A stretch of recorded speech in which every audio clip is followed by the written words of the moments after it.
Hello, I am Gregory the Poor Typist, and welcome to another edition of Typewriter Club Live. Yes. So today our topic is actually about decorating letters and postcards. Whether it's a letterhead or if you use rubber stamps or embossers or anything like that.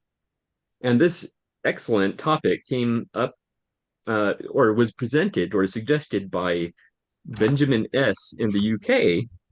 And it actually came in the sequential letter. So uh, when it was my turn with the sequential letter, I read that and I was like, "Oh, that's a great topic."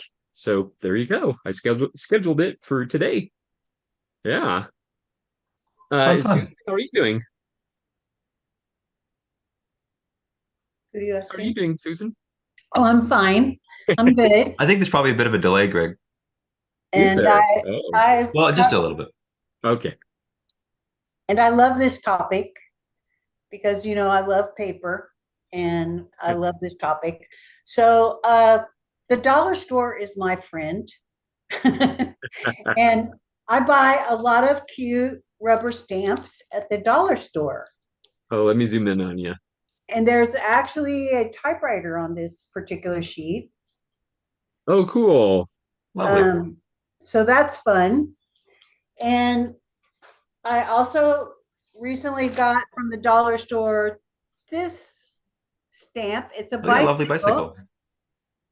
and it's so pretty. Everyone that I've sent letters to, this has commented that it makes a great letterhead. So Yeah, what are those, that's Susan? Are beautiful. those stickers or what are No, they? they're stamps. They're rubber, Stamps. they're Okay. acrylic stamps. So they come on a sheet, um, and then you just peel them off and you put it on a little stamp block, and you use any color of ink that you like, Okay. and you can stamp it on there. And actually, a long time ago, back in the days of COVID, isn't that funny that we think that's a long time ago? Um, I ordered a stamp. I special ordered a stamp, which was more in this kind of stamp. It came with the handle though, but it was a little, it's on a wooden block type stamp. So I special did or ordered it from an Etsy seller, and it took me 6 months to get it because it turned out that she was sending them from like Bali or something. And so it had to go Okay. to Europe, and then it got stuck in the mail. And I thought, good grief, I'm never going to get this stamp. So I Oh, like to use that one sometimes because it has from the desk of, and then it has a little typewriter on it. But there's also that organization that Ted recommended that I've used them many times. I think it's called stamps.org or something like that, Gotcha. or dot I'll give com. that a look because I was looking to get some more stamps. So But they all oftentimes have discount codes, so you can get a discount off of your stamps. And I'm not artistic at all, so I can't draw anything or even doodle. Even my doodling looks ridiculous, I hear you. but I can stamp. And so I love the dollar store because I can get a whole sheet with a lot of different stamps for $1.25. Not a big investment. And they also have sometimes the little acrylic blocks that you put the stamp on to stamp it. And Mhm. those are, so for a dollar, for a couple of dollars, you can see if you even like stamping. Yeah, for sure, for sure. And Where, I where do do you like stamping. if you don't mind me asking, do you live in the US, Susan, or do you live in Canada or I'm in the United States. okay, so what's your chain of dollar store called there? I go to Dollar Tree for Dollar. them. Okay, I worked at Dollar Tree before. We have Dollar Tree in Canada too. I live in Sudbury, Canada, in Ontario, and we have a chain called Dollarama, which is very similar to Dollar Tree, but Huh? I think it's a Canadian brand. They both have green as a color palette, pretty similar. They have stamps there as well. They're pretty competitive. Like one, like there'll be like a soda at Dollar Tree for like $1, and then Dollarama will put it for 75 cents. Like they compete in like minor brackets of like money. I It's wish funny. our Dollar Tree would do that. No, but our Dollar Tree was only $1, but during COVID they raised their prices now to $1.25. So Yeah. everything's not $1 anymore. It's now a To dollar. be fair, I guess with the slightly higher prices, they can make slightly higher quality products. So if it's like a Yeah, $2, I'm not going to complain versus like a crappy $1 thing. So exactly. I don't complain either. And the nice thing is I have a really big one near, it's next door to a Hobby Lobby. So they have a big craft department because everybody goes to Hobby Lobby and they yeah, go yeah, yeah. Oh to the yeah. dollar store. So who do So we got today? We got so Theodore, we that's got really good. Daniel. Sorry to interrupt, Susan. I think we got Melanie coming in, Bob, and Brian so far. Yeah. Hey everybody, nice to see you. Happy Sunday. What time is it for you all? It's here in Ontario. It's just 1:05 p.m. What time is it for you all? 10:05. I'm 10, in 11. 10:05 in the Texas. morning? Oh yeah. I'm in Yeah, Texas, you're and in. for I me had it's to do the 12. conversion because I'm in Eastern time zone, and I think you guys are. Are you guys in Pacific time zone or what are you in? I'm in Pacific. Okay, gotcha. Arizona. Ontario. And Ted is in the Arizona time zone, which is on its own. It's You got its guys own time change. I zone. don't. It never Yeah. changes. It's always the same. Uh, But Yeah, to go with the topic, I do have a stamp here. I'll see if I can. I just got a stamp recently when I went to Toronto. If you just give me a minute, I'm just going to reach over for it. sure. 1 second.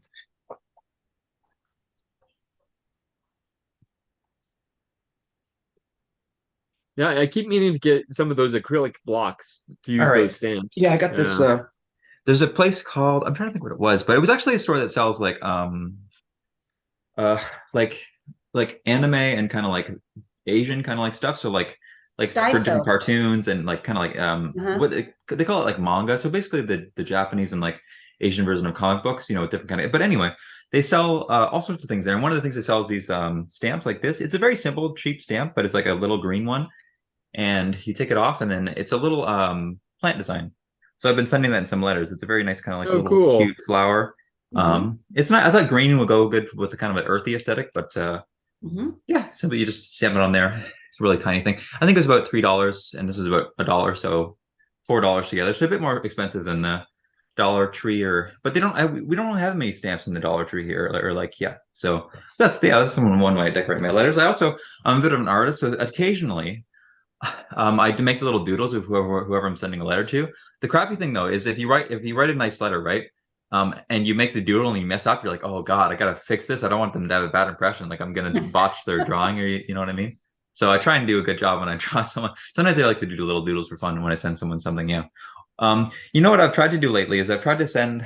I think it's okay with the post service. I've tried to send maple leaves in the post, and it's worked so far. I've sent a couple maple leaves. I know countries are strict on like what they allow for like plants and stuff like that across the border, but I've done it a couple times to people in the UK, I think, and it's worked.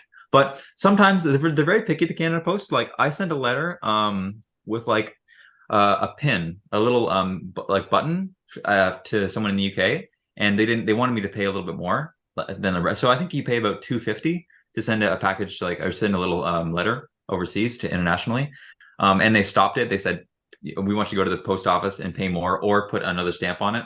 And the crappy thing is that when you send it in the post and they reject it, they don't count that money. So say you paid 250 for it to send, they just send it back to you, and you can't use those same stamps. You have to pay like another 350 or whatever. Oh, wow. So I've Yeah. just been, it's kind of like a hit and miss. If you want to pay like, you can kind of save yourself the trouble and say pay like $4 for the postage, and then they'll take whatever small thing like a leaf or like a pin. But often, sometimes they're picky in the Canada Post, but they do a good job. They're very strict, and like they make sure. I guess they make sure no one's sending anything they shouldn't be sending in the post. So I can't complain too much. Yeah. Mhm. Yeah, it's the thickness. It's the thickness in Yeah. that case that matters, because I've made two little parts for one of the Typewriter, and they were I'm going to say 5 millimeter diameter, and I taped them So on very small, very cardboard. small then. So, and I sent it on a regular stamp for the US, like $1.30, right? Mhm. From Canada to US, and it went through. So it's the thickness, really, and the Yeah. weight. I was under the weight, so 30 grams. It was under the 30 grams and everything. In that case of the pin, they have a slot, like a gauge, and if the envelope doesn't go through that, Yep. then they want you to pay for a parcel, like even though it's in an envelope. I think the cutoff, I could be wrong, but I think the cutoff, at least here in the US, is a 1/4 inch. After Yeah, that is considered a package. Yeah, Yeah. that's what size the slots are. Like if you have an outdoor mailbox, Ah, like in a Interesting. Okay. complex, apartment complex, it's exactly that height. So you can't get the letter in ah. if it's too big. And sometimes I have to really cram it in there to get it past like the wax seal. Uh, oh I'm man. trying to think of some other custom things I do. I like doing little stars. I like doing kind of like I'll see if I think I have it on like a postcard I sent to a friend maybe.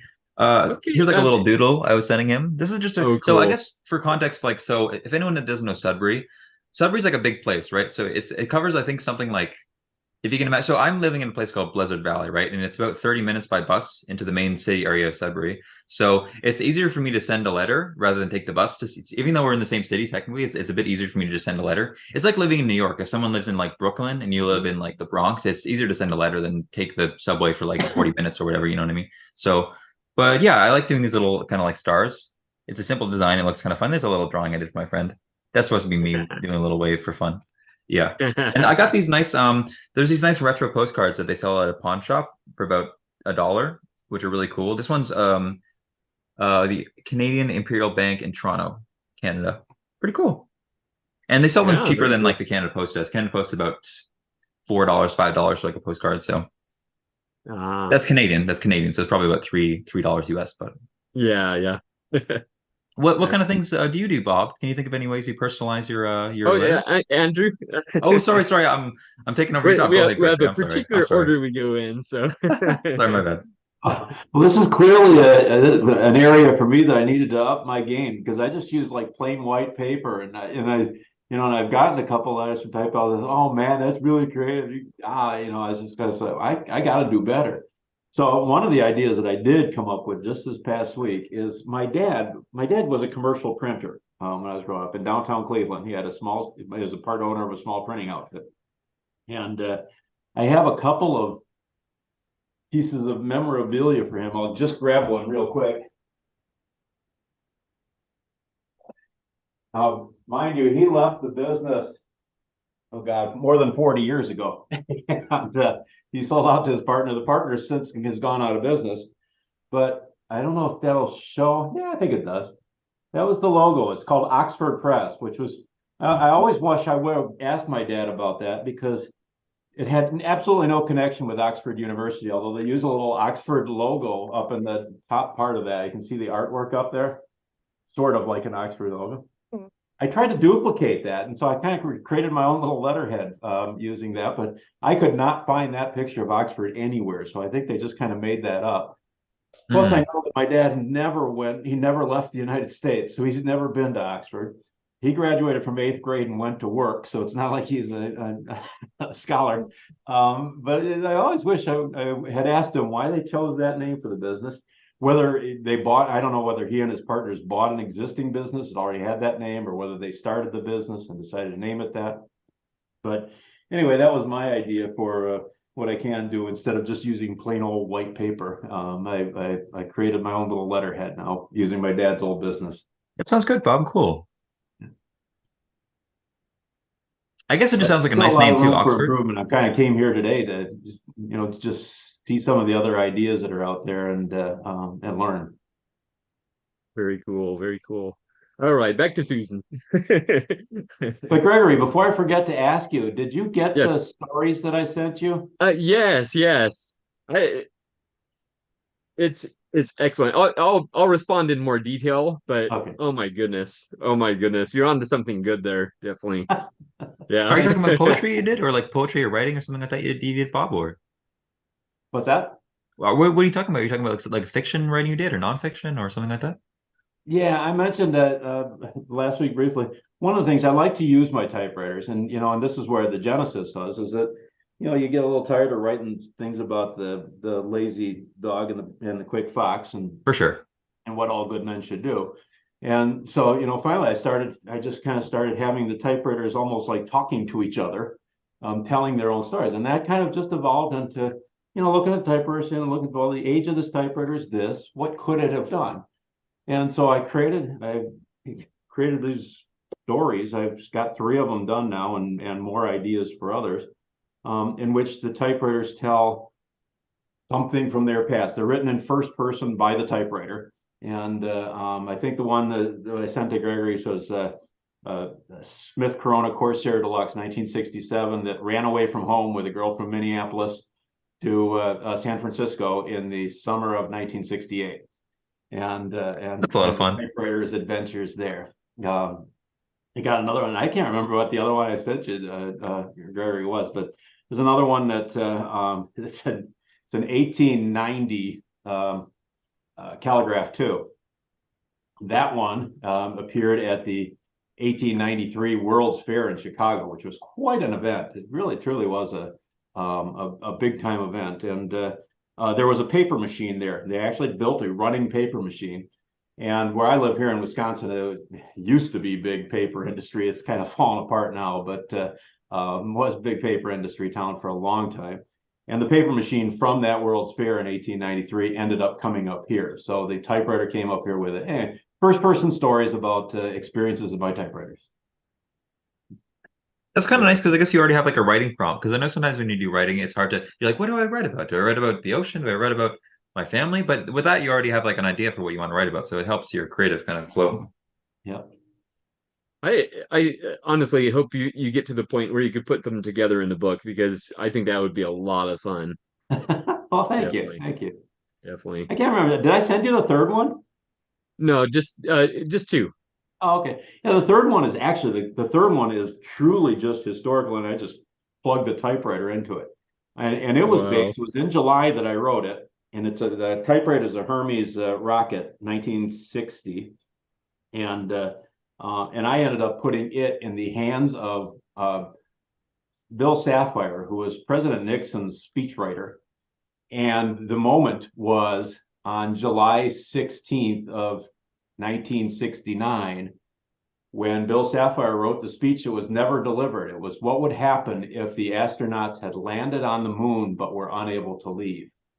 And Ooh. Sapphire wrote a very powerful speech. If you off screen, just look that up, just Google it. It would be moon disaster. I think if you just did moon Oh. disaster, you'll find that speech, and it's riveting. And it was just, for me, I'm of an age that I remember when that happened. When the moon landing was in 1969, but you never thought about, well, God, what would have happened if they'd have landed and then couldn't get off? There was no plan B. They would have died there.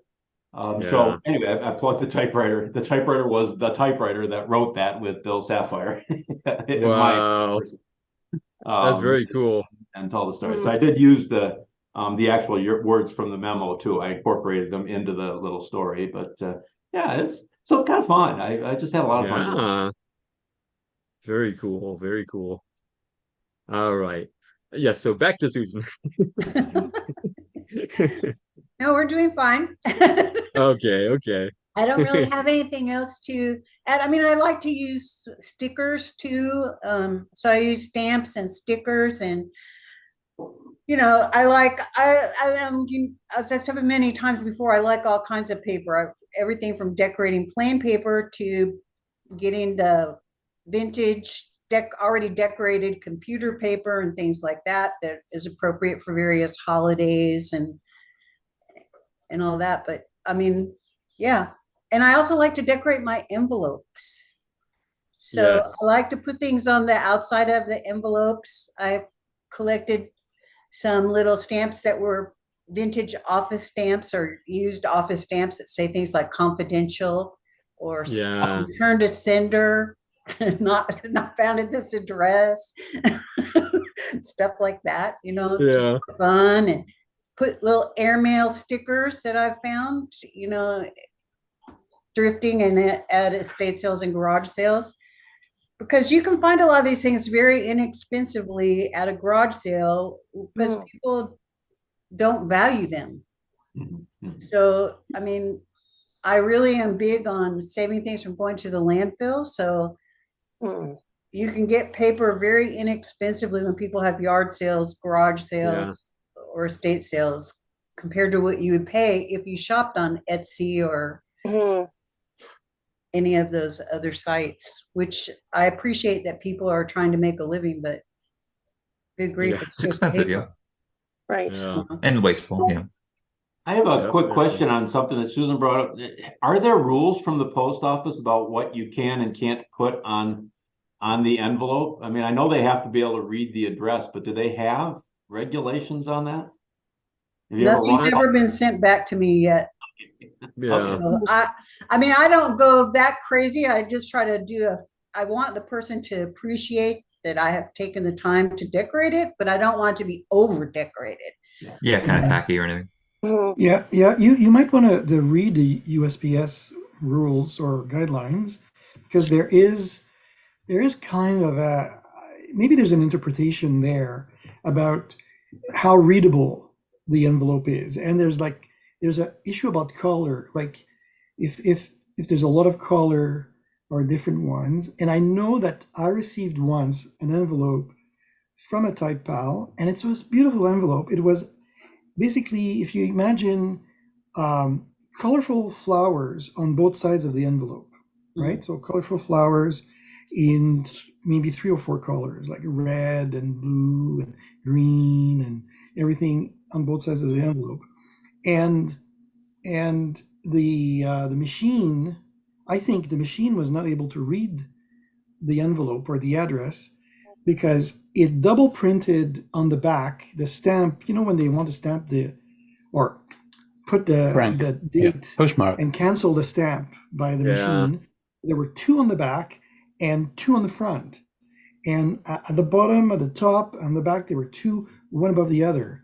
So I think the machine, that envelope went 4 times through the machine, and maybe 5 times because it didn't end up canceling correctly. So there's something, and then I know that Canada Post has guidelines too about envelopes. They really like white envelopes or pale envelopes, and they don't like so much the very dark ones. You But if I ask where are you in Canada, Daniel? If you live in Canada right now. yeah, I'm in Ottawa. Ottawa. Okay, gotcha. How about you? You're in I'm trying to remember where you're from, William. Is it Alberta, right? And what place in Yes. Alberta again? About an hour and a half drive south of Calgary. Gotcha. And Yeah, Melanie is I don't also mean to. Canadian. I'm from near Toronto. Oh, Okay. gotcha, Melanie. And Markham, Ontario. Yeah, I'll keep going with the topic discussion. I was just going to ask the American and I guess international folks, how is the selection at your post office? Do you have a good amount of stamps? Like, are they good stamps, and is it a good price where you are? I just want to hear some like international opinions, I guess. Well, usually for international mail, we just use the Forever International stamp. So and there are some selections. I mean, but it's one price. It's what you pay for your stamp, and it's good until you use up all of your stamps, even if the prices go higher. And I think it's $1.40 something, 45 cents or 46 cents right now. And those are the international stamps, it is? That's the international stamps. Okay. Like they have Christmas ones with poinsettias on them and summer ones with sunflowers and other various things that you can choose from. And then for the rest of us, for the sending it to American people, we have forever stamps also, and there's a selection, and they change throughout the year, and they add new ones, and Gotcha. whatever. And those stamps are now 66 cents to send a regular letter, I think is what it is. I think it just went up to 66 cents. And a lot of people. How many like stamps? Oh, sorry, go ahead. A lot of people also decorate their envelopes by using stamps. So you can go on eBay and things, and you can buy stamps that are unused in various denominations with various pictures or places represented, and then you can add up to the 66 cents. Cool. Okay. I've had trouble finding those stamps, but I found some recently this weekend at an estate sale. Or sometimes you can just use an extra stamp, a 2-cent stamp, and add it to your forever stamp, and now you've got 2 stamps on your. Yeah, I think it's like that for Canada Post too. I guess for context, for international stamps at my post office in Sudbury, Ontario, Canada, we have about maybe 10 international stamps to select from, different styles and different sizes. Right. What is it like for you, Melanie, in Toronto? How many international stamps do you have to pick from? Do you remember? Last time I went to the post office, I just got a 6-pack. It was about $8 and something. And that was the only choice that I saw. I didn't Oh, like. okay. I thought Toronto would have more Well, selection than Sudbury, but Yeah. there But may Andrew, have you been, can but I just order wanted the online. multi-pack. And I was in a hurry, so I wasn't really shopping. I just wanted to get the stamps. gotcha. Fair enough. What do you say, Yeah. Daniel? Sorry. You can order online Yeah, I from guess I just Canada like going in Post. person because it's really convenient. But yeah, I could do that if I want specific stamps for sure. Yeah, There's absolutely. the catalog, and you'll see them. And Oh, is it the basically, catalog? That's right. That'd be nice. I should get that. I should get that. yeah. And as To long as you to meet the value, the Yeah. face value, it's good. William wanted to say something for a long time, so I'm going to shut up and Yeah. let him talk. to put it simply, the US has 3 different values of stamp for letters. Well, they have the standard letter stamp. They also have a postcard stamp, which Oh, is yeah. less than letter. Then there's the international. International, it doesn't matter if you're selling to Canada, Mexico, or Australia. It's Yeah, all the yeah. same price. Whereas in Canada, here we have 3 different stamps. We have regular letter mail, which covers anything up to 30 grams, which is postcards and everything. Then we have the USA stamps, which is the 130. regular stamp is 93 cents. US is $1.30. International, so that's anywhere outside the US, is $2.71. Yeah, I think it'd be about $1.75 American. I'm just guessing. Yeah, Something like there's that. a quirk to the United States Forever International stamp, though. You can get 2 ounces to Canada, and it's 1 ounce to every other country. Gotcha. Oh, really? Oh, did not know that. Yeah, that's I good just for learned 2 something. ounces. Cool. Interesting. I just have them beside me if you guys want to see. I have these nice stamps with the ballerina. It's not really what we're talking about. We're talking about personalization, but it's close. Yeah, I got this. I think she's from Hamilton, Ontario, and it's a nice big stamp. It kind of like it covers quite a bit of a. I have other stamps that are about maybe like half the size, so pretty nice. I thought it was like a nice black and white. So these ones are, I think they're. Well, they don't say the postage cost. I think they're about like what were we saying, William? How much is it for the Canadian ones, like locally? These are Canadian stamps.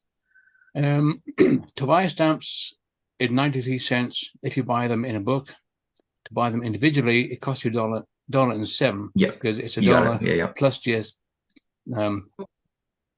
Plus GST. Yeah, us Canadians got those expensive taxes. A lot of Americans tell me that when we come here, they're like, "Oh, you got taxes on top of taxes." We have like, how much are the taxes in like say Cleveland or something? Here it's 13%. Andrew, I think you're mixing up. It's not about the tax. If you buy one stamp, they sell you it more expensive than if you buy it from a card. Gotcha. Okay. That's what William was mentioning. Okay. Gotcha. But yeah, I guess we'll keep going to the topics we get into everyone. Go ahead, guys. And before the GST was introduced, I went down to our local post office and ordered close to $500 worth of postage stamps. Oh, you stocked up then. Probably $300 worth for the permanent stamps. That's why I'm still using permanent stamps from 15 years ago or more. And $200 worth of the sheet stamps in 1, 2, 5, 10, and 25 cent denominations. And so what I'm going to do is if I'm sending a letter to the US, I'll put one permanent and then make the difference with also some little stamps. Yeah, I hear you. Yeah. You said before GST was introduced, William? That's what you did? Yeah. So 30 years ago. How long? 30? About there somewhere, late 80s. Hopefully it's not too off topic. I'm just kind of curious. What is like the tax amount like generally for the like everyday goods in like one of your states for any Americans here? For us, I think it's 13%, 13% tax It here in varies Ontario. by state. Yeah, it varies by state. It Yeah, varies for by sure. province here. So you're gonna do a very nice project in Google finding out those. Yeah, I could Google it. I just state- thought it'd be nice to ask. That's I guess for fun, In for Texas- conversation. In Texas, our tax rate for just everyday stuff is 8.25%. Nice. There you go. That's better than us. It's not just state though; it's also county and city. That's Yeah, true. Yeah. true that. Yeah. So, Yep. Virginia and Maine is 5.5 cents for regular stuff. Ooh. I know Nice. different. Hopefully I'm not going off the rails too much, but like for cigarettes, right? Because me and my girlfriend smoke. They're about $8 in like Maryland, right? But here they're about $15 Canadian, so quite a bit more for like a regular pack. Anyway, we'll go back to typewriters. Keep going, guys. Excellent. Let's see. Well, Susan, was there anything else new with you? No, I have nothing else to add, but I will keep on Okay. interjecting as we go Of along. course, you're always welcome. Definitely. And Um, thank you it, again, Gregory. of course, you're welcome. So we do have a new face, Melanie. How Yes. are you doing, Melanie? And you were Um, actually the first one in. was I, well, I wasn't sure because the time change, um, Yes, yes. when things were going to start. So I thought I would check it all out. And then I went downstairs to clean up. Then I came back up. Oh, Um, so yeah, this is my first time to this session. I've always wanted to, but it just Sunday mornings get kind of busy. But oh, I'm kind of excited to see this because we don't have a lot of type ins here where I live.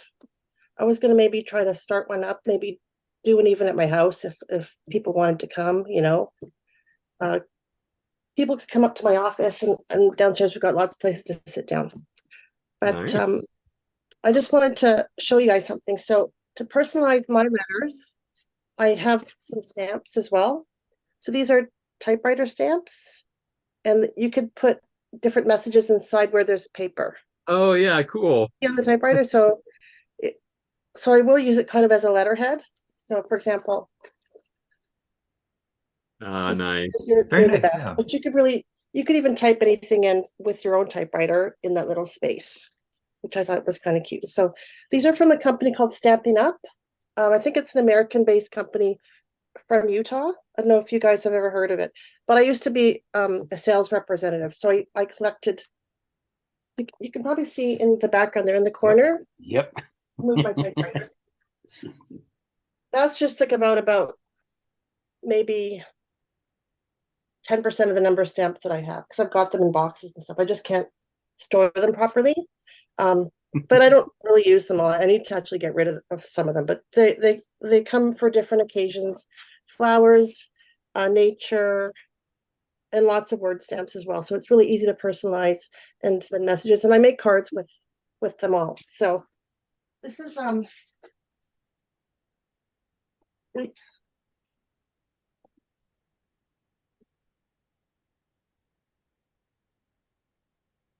A little carousel.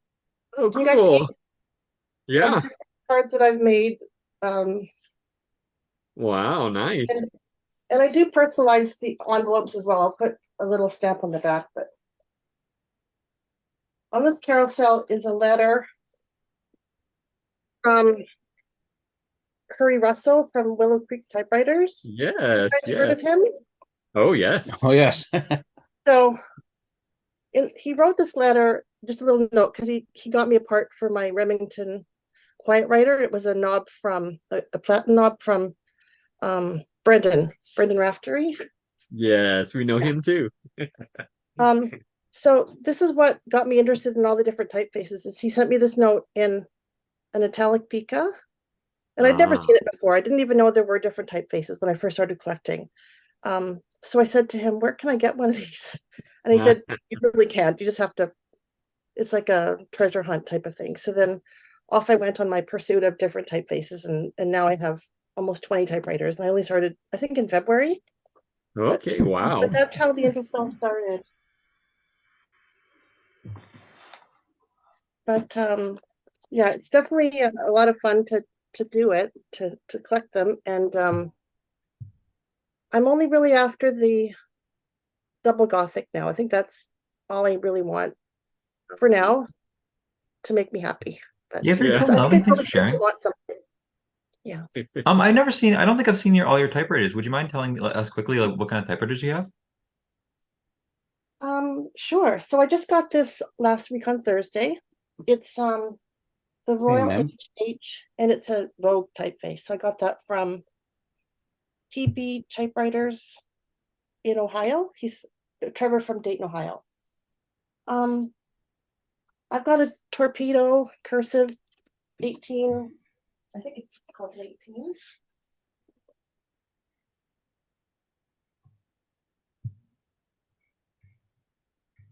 Ooh, Yeah, nice. very It's nice. an 18. I'm not, or eight. I think it's an 18 or 18A.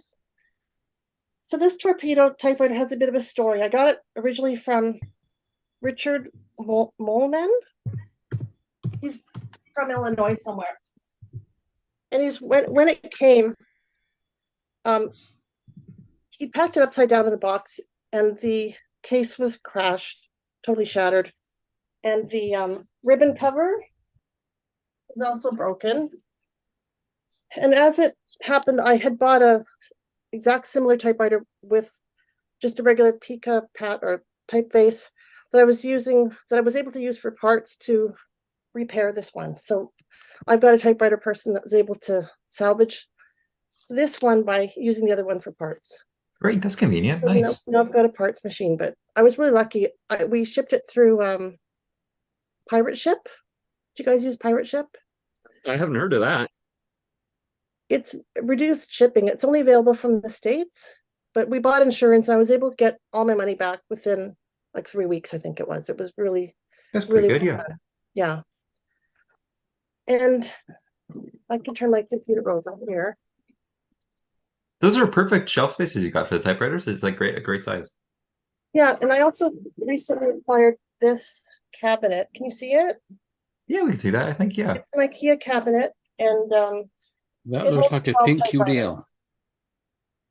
And it's kind of nice because there's a window in the side, so you can kind of see it through it. So there's some there, and then there's the other. So that's full. I've got a Smith Corona at the top.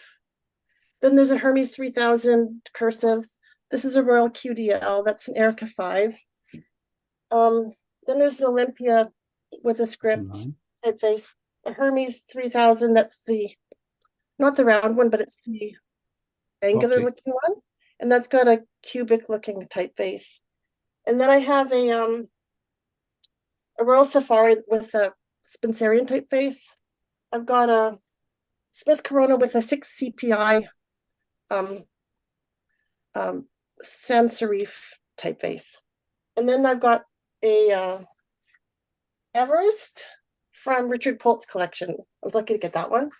And then a Optima. You probably can't see the Optima. It's kind of a vanilla color.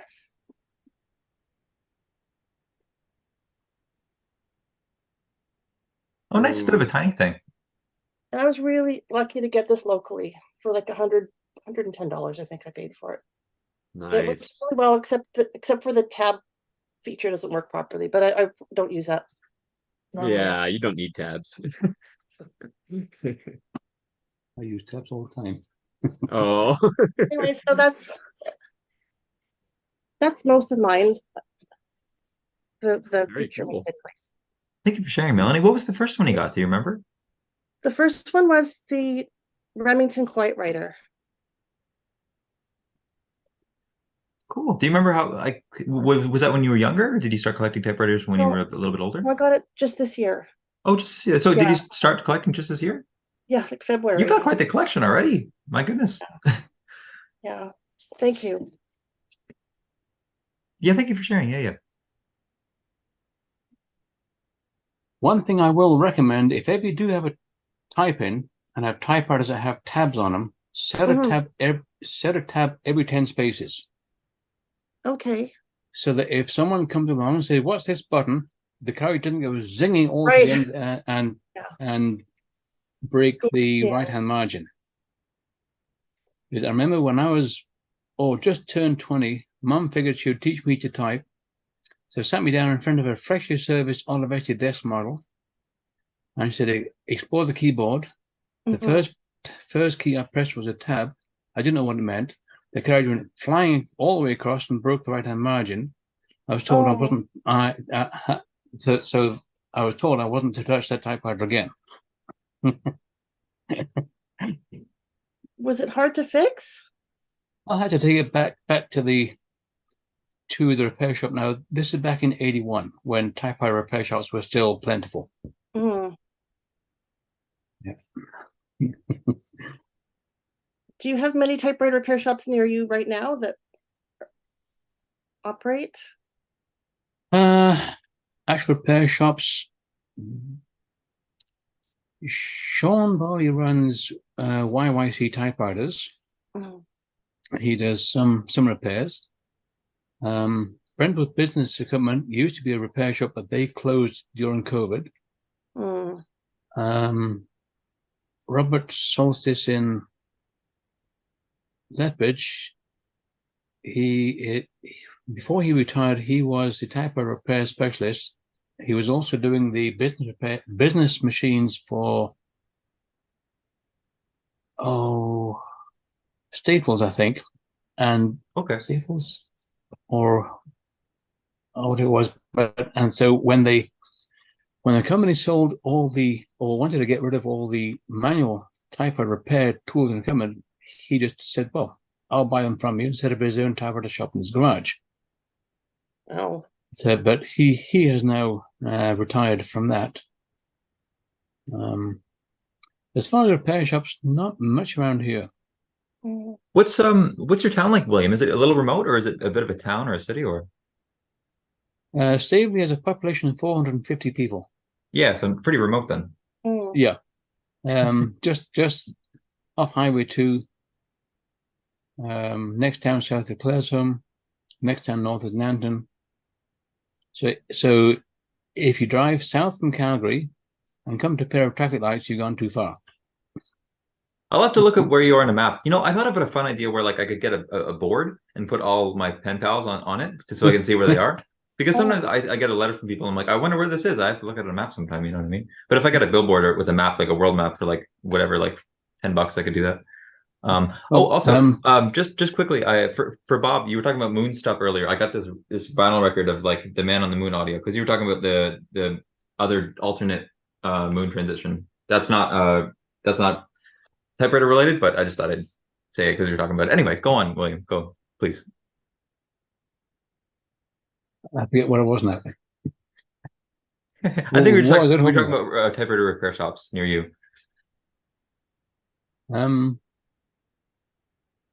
Basically nothing that I'm aware of. Gotcha. I have repaired a few typewriters for other people. Mm. But then again, I am a mechanic by trade and have always found a fascination in the small stuff. And when I used to pull wrench at a John Deere dealership, I was known in the area as one of the 3 people in the area who understood and could fix the knotters on a small square baler. As those can be quite fiddly, quite tricky. And what I found is that the escapement mechanism setting up the escapement mechanism of a typewriter is much like setting the knotters on a small square baler. You start with one datum point, and everything else is set from that point. On a typewriter, your datum point is the position of the fixed and movable dog against the star wheel, and everything else is set from there. It's kind of interesting. Yeah, I would say so. I think I need a manual to like reference the parts you're talking about because I don't really know small engine repairs, but I can get what you're talking about, like just barely. Yeah, and anybody what I love about this community is that there are so many different walks of life from which people are, and for sure. Yeah, and some letters I get, you can tell the person who wrote it is a language arts professional because the letter reads almost like poetry. Other letters I get, they can take me places I've never been with the stories they tell in their words. If you get a letter from me, it's pretty well mostly technical stuff. I hear you, William. Yeah. But I'd say I just love getting letters from all different people because it expands the mind. Oh, yes, the other thing I was going to say was if you get a letter from somebody, if they're on the directory, look them up, copy the address, paste it into Google Maps, and it'll put you exactly where they are. That's good. I think I just need to figure out some way to do like a little directory or like something where I can see all them at once. I think I'll probably buy a world map sometime or like a little globe and put it on my like desk so I can see where all my pen files are. Yeah. But you could do Google. You could do Google too as well. Yeah, yeah. Mm-hmm. And so what I'll quite often do is put my place as a starting place and see which route I would take if I were to go if I were to be a letter going to that place, and then just wonder Yeah. just wonder where the post office takes it.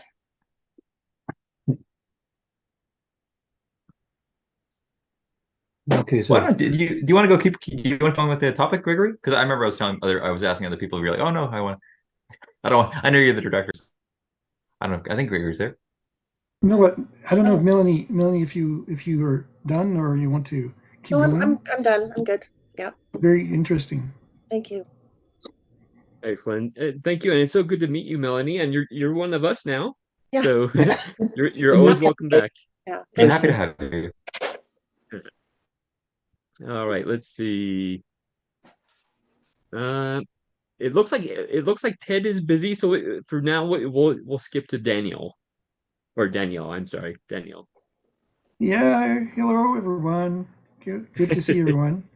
Yeah, And we gained 1 hour. Like some of yeah, us gained 1 hour. Mm. yeah. Poor Ted in his part of the world did not, but then he doesn't have the hassle in the spring of losing an hour.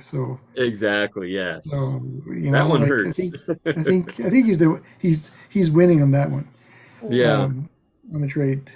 Um, so I actually love to see well decorated envelopes and letters, and I don't do it as much myself, but I do use ink stamp or like rubber stamps, and I do try to use multiple postage stamps on the envelope to arrive to the amount that's required to send the like the letter or whatever it is. I do have a bit of a. Started collecting stamps with type vowels. So that's we talk about Yes. Yes. typewriters, but I actually started collecting stamps, and I started ordering stamps from Canada Post, and they come. Well, I'll just show this. They come in little envelopes like that, and that's like the first um, trimester of 2018, and there were four different issues in 2018. So the stamps in envelope number one are different than the stamps in envelope number two. Whoops, yeah, contrast is bad. Maybe I'll try switching off that light. Yeah, maybe a little bit better. Um, and you got you got some hockey, you got the Queen, and Ooh, stuff like nice. that. I love hockey. Um, yes. Mm. Um, I was going to say, I also try to vary the size of envelopes. I try to, if I can, when I write, I don't always write on a letter size piece of paper. I also like to write on 5 by 8 or sometimes even 4 by 6. But um,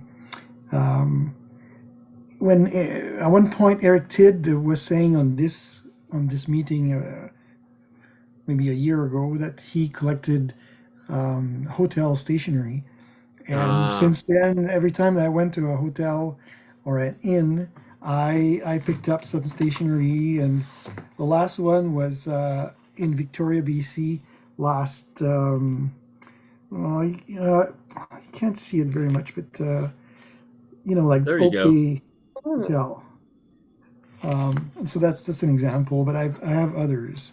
So You know, that's kind of fun to vary I the. Yeah, you have I a question? I was just gonna say I've noticed a lot of hotels have stopped carrying the stationery. Usually they have it set up there on the desk for you and with some Mm. pens and maybe even some envelopes but like the Yeah, last several times I've stayed in a hotel, nothing. I was like, what? you're right. You're right, and I think that very few people send letters anymore, Yeah. since email and other electronic messages have come. Um, and 30 years ago, you're right. When for work, I used to travel a lot more, and there was the stationery, and that was more like letter size, and envelopes. So both, and that was kind of fun to write the letter from the hotel. Now the only thing we get is like a notepad. This is like like the this size is not letter size, Yeah. and that they never have envelopes for us in the rooms. But I've also asked a couple times the front desk for an envelope, and they'll give it to me.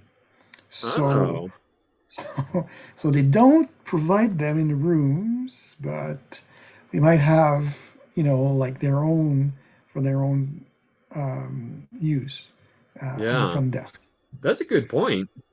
Yeah, so that's to Yeah. keep that in mind. Yeah. And um, and also I do try to type some letters in the blue ink. So a typewriter ribbon that's blue. I love blue, and it's either black or blue, but um, sometimes people have brown ink. I've seen that, and I think I have a couple of green tapes, carbon film for my Smith Corona-Matic. And so sometimes that's Where have you also gotten good. blue? Where have you gotten blue tape, Daniel? Sorry to interrupt. Well, from ribbon places that sell ribbons. Okay, Yeah. because usually I see black and red and just black and black. I haven't seen blue and black. Maybe I mostly look on eBay and Amazon. I could try checking more typewriter specific markets. Yeah. I think eBay and Amazon are bad places to buy good ribbons. They work, but Mhm. but the good quality ones are from places that specialize in ribbons. Yeah. The type space in Portland has all the colors, Mm. all the There you colors. go. There you go. Nice. You can order, what is it, JH something, and they'll do they got purple, red, orange, green, and you can also do bichromatic. They'll do them for you, so you can get blue and green. Nice. They're like 20. They're a little expensive since they're custom, but Yeah. and they'll also do you can get nylon, cotton, or silk. Oh, okay. So it's So actually Arthur, pretty good. you said JJH, but I'm not familiar with that place. I thought Ribbons Unlimited is one. Typewriter.com is another one, but JJH never heard. Where is it? Is I ordered? There's a few people that do colored ribbons really well. Like there's a place in Ennis, Texas, Fine Line Ribbons. They do colored ribbons. There's uh, obviously there's FJA sells off colored ribbons on eBay and Yeah. Amazon, and they make all different colors. As you said, Ribbon. Ribbons Unlimited. Yeah, that's where I got mine. The bichrome ones.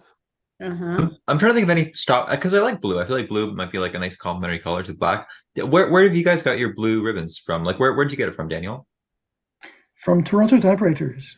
Toronto. Okay, I'll look that up. That'd probably be good. So I don't have to like pay for the shipping across the border and everything like that, extra taxes. Yeah. Yeah, I'll look that up. Yeah. Yeah. Although I'm Yeah. sure you have lovely stuff in the United States. Don't worry. You just get it in a PO box in Buffalo and then smuggle it. There you go. Yeah. Be Yeah. an It's a outlaw. bit far from Sudbury, though. Just saying. But that's Boy it. Yeah, had a yeah. typewriter ribbon in his pants. That's how much I kind of vary my things. And people talk about decorating, but I don't even want to open the door to like special paper. Susan talked about vintage paper and everything, and so that's another way to Yeah. sometimes decorate. There's some decoration there, and I've just heard so many good ideas today about stamps and where you guys get stamps. And Melanie, I'm quite impressed with your set of stamps there with the typewriter, and you can put different text on the page. Yeah, that's very cool. So cool. That's very cool. You could probably Yeah. still find them on eBay if you wanted. Yeah. It's really it is a kind of a cool thing. Yeah. Yeah. Yeah. Just stumbled upon it. I didn't know about it. I just stumbled upon it. I was really lucky. Yeah. That's good. That's very nice. And that's it. Okay. Excellent. I do just want to throw in real quick that quite a while back, maybe a couple years ago, or at least a year ago, probably a couple years, Um, we were at a Michael's craft store, and they they were basically phasing out the the We Are Memory Keepers typewriters. Mhm. So they were also phasing out the accessories, including ribbons, and they came in all different kinds of colors, as you might expect. You know, of course, black, green, pink, purple, brown, which I was happy to pick that one up. That's a very cool one to type with. The only thing with those, if you can still find them, is the ribbon itself is very short. Mhm. So Oh, so it's gonna get worn out pretty quickly. Yeah. Yeah. But Daniel, it's always good to see you. Yeah. Let's see here. We haven't seen Angela in a while, and she's outside. Look at that. My goodness. Not You really, got those but fancy high-tech Oh, not backgrounds. Those really. That's our court building in Harrisonburg. So I'm back in oh, okay. Virginia, so I figured I would match my picture to where I am There you go. back in How Virginia. how are you? I'm doing well. I'm Excellent. working my way back into this life since I've been in Maine life for a while. So yeah, I'm working on reorganizing my house since I'm an empty nester. So Yes, yeah, yes. yeah, Newfound freedom? yeah. Well, yeah. At least I can have my house exactly the way I want it, and if it's messy, it's my fault. Can't blame That's true. anybody else for the mess. Yes, yes. Yeah. So do you still search for typewriters or I try not to. yeah? I picked up an Optima in Maine though, and it doesn't advance at all, and I can't find any kind of lock. So I think it's in the escapement. Ah, I cannot figure out how to get that carriage off, and I can't get to anything without it. yeah. There's I can't even get the drawband off because there's this little tiny nut on there, and I can't. I mean, it's so small, I can't get it off. It's not a quick pull off thing, so I Yeah. haven't gotten back to it yet. Okay. Pretty, it's pretty blue, baby blue. Nice. mm. You're not Very cool. far from where my girlfriend is, Angela. My girlfriend is in Greenbelt, Maryland. So I go down there because we're dating long distance. We're trying to figure out citizenship stuff. So oftentimes we Okay. pass by Virginia, or one of us goes to take a bus or like a car to the one of the transit terminals, for the airport. Yeah, so pretty close. There's the major Interstate 81 that goes right through the middle of my city. So a lot of people pass through Harrisonburg, but a lot of people never stop in Harrisonburg unless they go unless they go to Cracker Barrel or something on the way, traveling. But yeah. Yeah. So, do you do anything as far as like decorating your letters or Oh yes, I do, and it's just haphazard. Like I definitely do different papers. I'll print letterheads sometimes. Being in 2 states, I often do a letterhead that puts the dates where I'm going to be in Virginia, the dates I'll be in Maine. I like to use stickers, stamps, old print blocks. I've done the tea staining Oh, of the envelopes. That's a lot of fun. So they look truly old. yeah, yeah. And I try to get the stamps that tend to look older because there are some, like there's a Backyard Games, that at least have an older feel to them. And Yeah. I also do the old stamps where I just add on there, just for the Yeah. look of them sometimes. Do you have some sort of Yeah. local office where you have like different like stamps, or sorry, not stamps, but different maybe stamps and postcards to do with the state at all, like your town or the state? Yeah, postcards are not a big thing anymore, so I haven't seen any. I have a couple vintage ones that Gotcha. We have a lot in Sudbury. So I hope I didn't interrupt you. We have a lot in Sudbury for mining. Like we're a big mining town. So one of the things that's famous is like this big smokestack in Sudbury. It's about the size of the Eiffel Tower. It's like bigger than the Eiffel Tower. So it's kind of a big building. And the idea was that we were getting all this smog all over Sudbury. So we built this big stack. And it doesn't sound very environmentally friendly nowadays, but we built this big stack to just push the air to another area. And so that's one thing about Sudbury. And we also have this giant nickel, giant like nickel, like a fake nickel, in front of the mine. So that's kind of interesting, and lots of lakes and valleys and that kind of thing. And we have like lots of big parks. And anyway, go on. Yeah, if you have a tourist attraction, that's where you would tend to find postcards still. But Yeah. there's an American Heritage Frontier Culture Museum that's about 25 miles from here. I've gotten some there, and I have some vintage ones from my city. I was wondering if I could just copy those because it's not like they're still being made. Yeah. Yeah, so yeah, but I don't send a lot of postcards. I did get recently got some mailing labels that I think would be perfect for typing on and then sticking onto the postcard. Yeah. So I might do that because I have a lot of postcards that I can send. I just need to get around to it. When you were down in Mexico, did you notice any postcards down there? I never even noticed a post office. Oh, yeah, but then one of the type pals was like, "Oh, I got all these stamps in Mexico." I'm like, "Okay, I never even saw a post office the entire time I was there." Oh. And I read somewhere, don't even bother to try to mail things from Mexico because if they get to their destination at all, it'll take forever. But the other person told me that he had no problem. So next time I go, I will try sending some things if I can find a post office.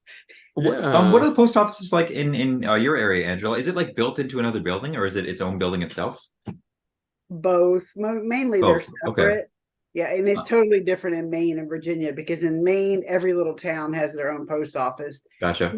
Here in Virginia, things have consolidated so that you lose a lot of the small town post offices, but every post office carries the same stamps. I heard you ask earlier about if the stamps were different, but here, it's a national level stamp, so everybody has the same stamp. That's interesting because I don't know if we have that in in Canada. We have like the same type, but it's different for provinces. Like it's the same like you can do the same thing with it, but it's different designs and different. Yeah. Am I right about that, Melanie and William? Is that right? Like they're different designs, but the same stamp, basically. Is that right? The last set of stamps I got were, I think it had Prince or King Charles on it. Okay. No, they're the same across Canada. Hmm. I mean, availability is different, but the stamp is the same. Yeah. Yes. Yes. What is different is the post office might have a hand stamp to cancel the postage stamp, which is customized to that little town. The or postmark that we have here. that post office. So like the machine cancellation when it goes to the big sorting, it's all the same.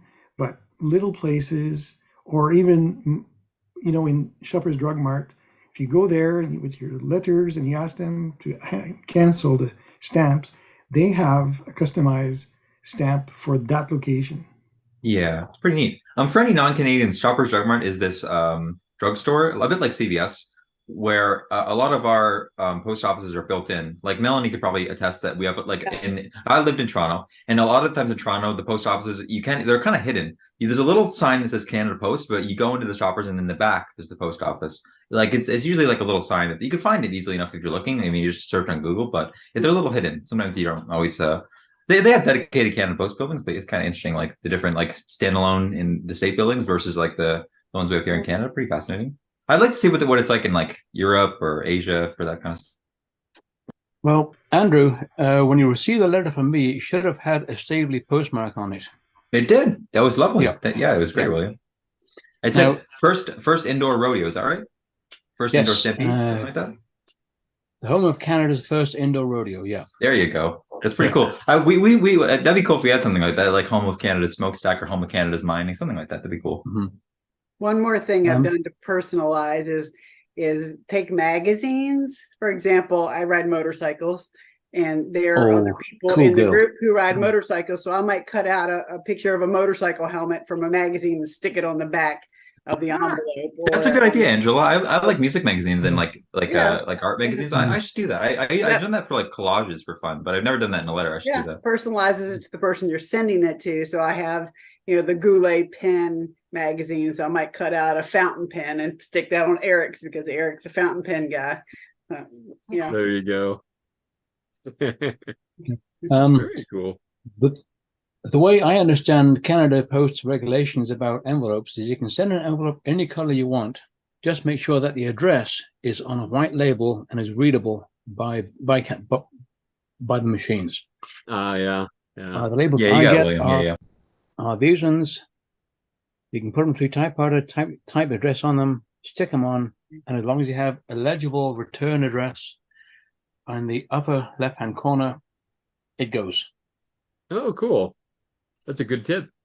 I think in the US, you can pretty much do anything on the back of the envelope. So I usually do a lot on the back. The front, I don't do much with the front, usually. Sometimes one little thing in the bottom left corner of the envelope, I know that won't be a problem. Yeah. There's I'd really like to get a letter from, sorry, go ahead, Gregory. What were you going to say? Some people put their return address on the back of the envelope, which actually is kind of a waste of time because the post office will not look on the back. So if you just have it on the back and it needs to be returned to the sender, they'll put it in the lost mail, basically. Yeah. Here's another thing I like to use. This is it's hiding an from antique. Us. Sorry, I think your background's. I think your background's. Let me get rid of my background. Then it'll probably if you hold it in front of yourself, it works. I'll take off my background and then you can see it. There we go. Okay. There we go. So, there we go. That looks like a little dinosaur or something. Williamson Drug Company. So yeah, I have one here. This one here in Virginia, and I have another one in Maine that's says Franklin Water Company. So nice. Yeah. Greg has a personalized one. I have a personalized one too, but I like the old antiques for the. Yeah. Those are cool to have, definitely. Yep. Yeah, very cool. Putting the address on. Oh, sorry. Does that leave an impression, or is there ink on that? It's an embosser, so it presses down into the paper. Okay, nice. Yeah, like a notary seal. Cool. It's not really related, but it's always interesting seeing like the collections you guys have of like multiple typewriters. Because for me, I'm just like a part-time worker. My typewriter is my one and only. Like I fix it, I repair it. Like it's my is this the Smith Corona Electra 110, and that's my one and only. That's it. That's it. That's all. There you go. What do you guys think of these? Do you have any opinions on this Smith Corona series by chance? I like them. I think they're good typewriters, definitely. Let's see if I turn on see what it is. So when you turn on, it's a little. See if I can get it. 1 second. There we are. Okay, it's like a little light like that, and you can actually see the mechanism. See if I can get it. If you move this over, I think this way. Which way is it? Other way. There you go. This way. It's like a little.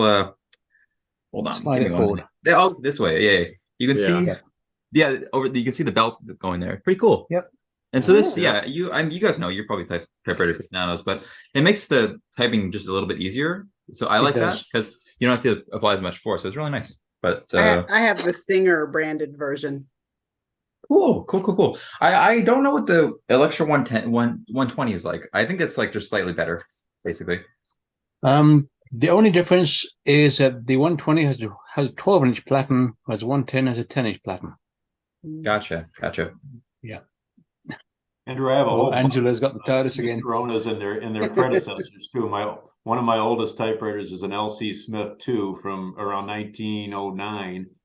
And the newest typewriter I have is a Smith Corona Wordsmith, which was made in 2000 something. And I have about 6 in between that. Wow.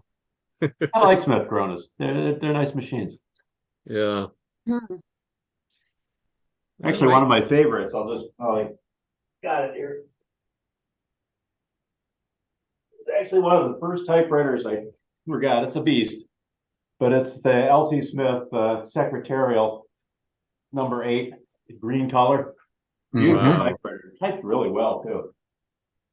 Nice. I found that at an estate sale. That's one of my regular typers. Yeah.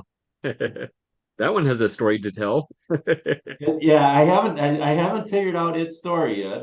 Sometimes it's like I just sit at the typewriter, put the paper in, and I'm not gonna be. I don't believe in that kind of stuff. But it's just kind of like looking at the typewriter. Somehow the story comes to me. It's not like the typewriter tells me anything. I don't believe in that kind of stuff. Yeah, yeah. But that's how it works. You know, I just kind of look at it and imagine the time period and where it could have been, what it could have done. That's where the Yeah. stories come from. Very cool. Very cool. The only one I think I know the story of for sure. You know what's kind of interesting, guys? I've never actually used. Oh, Oh, sorry, Bob. Sorry, I think there's a Oh. delay. Sorry. I yeah, was just gonna say I've the never first actually used. typewriter I actually have was from my sister. Sorry, and sorry. Go ahead. Go ahead. Go I ahead. got it a My few bad. years ago when I first expressed an interest of reconnecting with typewriters. My sister's older than I am. She says, "Well, you know, I still have the one that mom and dad gave me for high school graduation, and it was Olympia SM9 from 1967. Nice typewriter. I mean, Beautiful it machines. just had it stored in the attic, and they pulled it out, and the thing ran. It was just worked like it just had been used last week. It probably hadn't been used Wow. in 30 years. Wow. Yeah. Sorry, Bob. I think there's a bit of a delay. I didn't mean to talk over you. My bad. That's Olympia are recognized as being the Mercedes-Benz of typewriters. yeah. Excellent. Let's see here. Oh, I was I was gonna talk to Angela one more time, but she keeps popping in and out of the TARDIS there. That was funny. Oh, cute. It really looked like you were Geez, going I thought, into the my TARDIS. father was ahead of his time with that Oxford Press thing on the logo, and now people just put those in their background. They can be anywhere, so. Exactly, yeah. My dad could work in downtown Cleveland with Oxford University in his logo. I guess Yep, anybody can be anywhere now. So yeah. I'm here. I'm just wandering around, cleaning Yeah, up yeah. and reorganizing. So Yeah, I was just gonna ask if there was anything else new with you. uh, not really. I need to get No. back to typing though. I did since my son moved out. I have an extra room now, so I'm taking one of my rooms and I've got a big white table set up, and I've got my little lazy Susan to put typewriters on, and I have I think 3 or 4 typewriter desks in there. So what I want to do is to be able to have a place to just put my working typewriters and just switch to whichever one I want to use that day instead of lugging it out from under the bed or wherever to put it on the desk and put the other one away. So I'm excited Yeah. about that. Have a work area. Very cool. Very cool. All right. Well, it's so good to see you as always, Angela. Thank you. Hey, Ted is less busy now. Let's talk to Ted. Because I suspect he has a lot to say about this topic because he's like the king of decorating letters. I don't know about king, but I try my best. There you go. There you I go. mean, those of you who are my correspondents know that at least season 1, I have I print my own letterheads and use stamps on the envelopes and stuff to personalize it. I have my own personalized stamps that I got from rubberstamps.com. You just basically draw out what you want and they'll make stamps for you. Nice. And for season 2 of Correspondence, I have come up with a new, more economical trend. Let's see if I can do this without showing off my address to the internet. Oh, There we go. So I've got my new logo that, of course, Gregory should recognize that I got this picture out of the little toy camera that he sent me. yeah, you're doing amazing things with that. I turned that into vector artwork and made a nice new letterhead. And That is awesome. so basically, I have this paper that I found years and years ago, and it's like 65-pound cardstock, but it's scored for letter folding. Oh, And so I'm basically making it so that I have my letterhead on this side, and for the whatever episode you're on, like this is the new one for episode 16. oh, It's on the inside there. It's actually on the oh, back. that's cool. So I can fold it, put an address there, and my address here and a stamp, and I could actually just mail it like that. When you open it up, you get the episode, and then you get everything that I wrote. So Yeah, because it looks like it was the paper was intended as a self-mailer, right? it is intended for a self-mailer. Yeah. For some reason, I bought 5 boxes of this at a thrift store with no idea what I was going to do with it. I'm so glad that I finally found a use for it, because it takes a Ted, lot you of may have time had to the discussion, and perhaps it in there. On that self-mailer thing, how do you seal that? Do you staple it, tape it, or? Well, I mean, you can just tape it. Like I have little stickers, custom stickers that I just put over the end like that, and it seals it up. Or you can staple it, or and just about anything you can think of to seal And it. then does that mail, as far as postage goes, that mails like as a first class letter? Yeah, it goes just like a first class letter. Or if you wanted to like have metered mail, you could probably send it cheaper based on the weight. I don't know, but that robs you of postage stamps. Yeah, exactly. So I don't know if you saw what I was doing earlier. I did, yes. I finally went through all my old IDE drives and my old PATA drives and figured out which ones didn't work anymore. And you want to destroy them. Yeah. So I basically took them all apart for the rare earth magnets, the motors, and the wind chimes. Now these make actually pretty good wind chimes.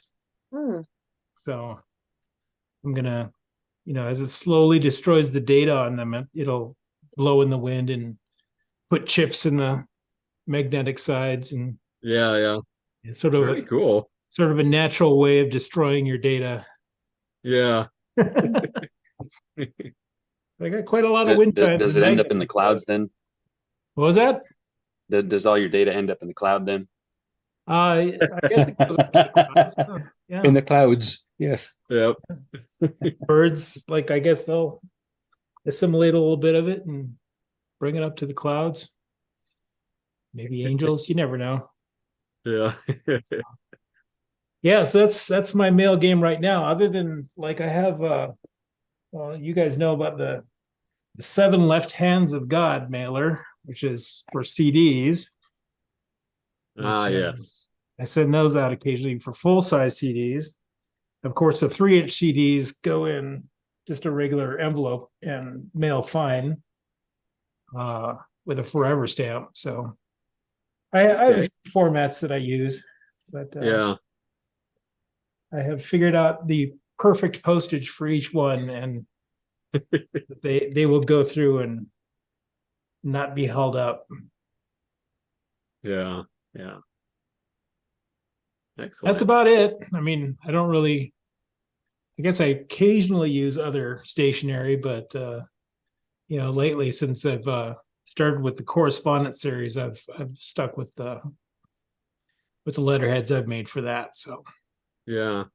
So with your letters, since there's like so many stamps and decorations on them, do you like do it like assembly line a bunch ahead of time and then just type the letters, or usually, do you like I'll do little stacks of envelopes where I'll just go ahead and put the stamps that are on the envelopes. I'll do those first, and then when I use them up, I'll just do an assembly line of another couple dozen of them. Okay. And of course the letterheads themselves are printed on an inkjet. So Yes. yeah, and the season ones have like the number of the season and a leaf printed on one side, and that's actually a hand stamp. So Okay. there's still some manual hand stamping involved there. Yeah. Very cool. But it's efficient, but Yeah. it's also personalized. Yeah, and tons of fun for the recipient, let me tell you. It's worth your effort, definitely. Well, I try to be entertaining. You are. Correspondence. Very cool. Is there anything new in the typewriter world for you? Oh, not really. I've been playing with computers mostly this Oh yeah. week because been trying to get Brian is apparently gifting me with a DVD replicator box that he got at a Goodwill. And so I've been I've been testing my IDE drives and making sure that they're, which ones are still good. Half of Yeah. them were bad, but that's something you have to deal with in retro computing. Yeah. Yeah. And then I built a media server just for Oh, cool. you just kind of fiddle around and Yeah. do fun things. Yeah. Well, you They're have kind all of these machines lying around, so you might as well put them to use, right? Uh, they're kind of inconvenient, but I thought getting a Commodore 64 would be fun because I like old retro games, so that'd be a lot of fun. I know they're kind of inconvenient and they're pretty sketchy, but I find them really neat. I would just need to find I the mean, space for they're them. simple. They're easy to fix. The problem is if you have to replace chips, a lot of times you can't get I those see. Yeah.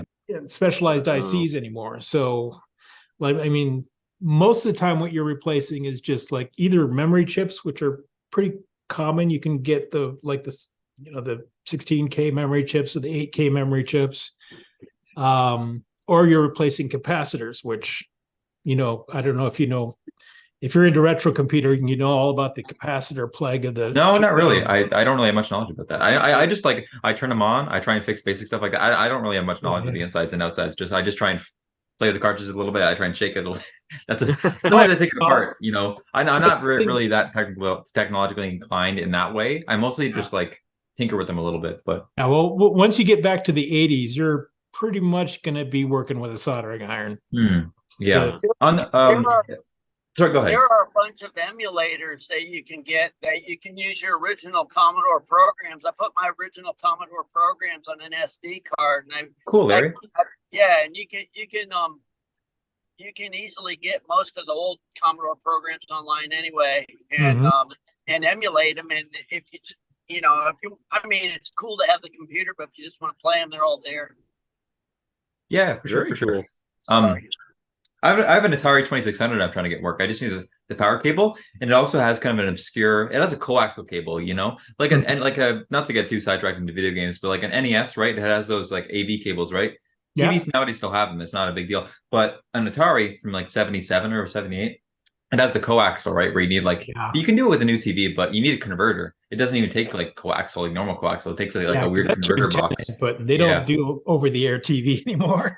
No. Yeah. Yeah, a lot of the boxes you find that came with them, it has a switch between like TV and the game mode, which I guess it still works, but sometimes it says like cable. It's kind of funny because no one really watches much cable, a little bit maybe, Yeah. but Very cool. And that's about it. I mean, typewriter wise, I haven't gotten anything new. Yeah. Let's see. Yeah, no, I've just been typing on my 3 printed Selectric balls, and Yeah. broke one finally. I know. And, Yeah. It took a while. took a while, but we got it broken. So he's been working on a fix for that. Yeah. Yeah, the other ones are still working fine. So I mean, even if you have the old ones from Austin Selectric Rescue, you can still use them because most of them. I think I have over a dozen of them, and because he sent me multiples when I was testing. So Yeah. and only one of them is broken. So Okay. yeah, Ted, what actually broke? the center, like the center ring. Here, I'll show you.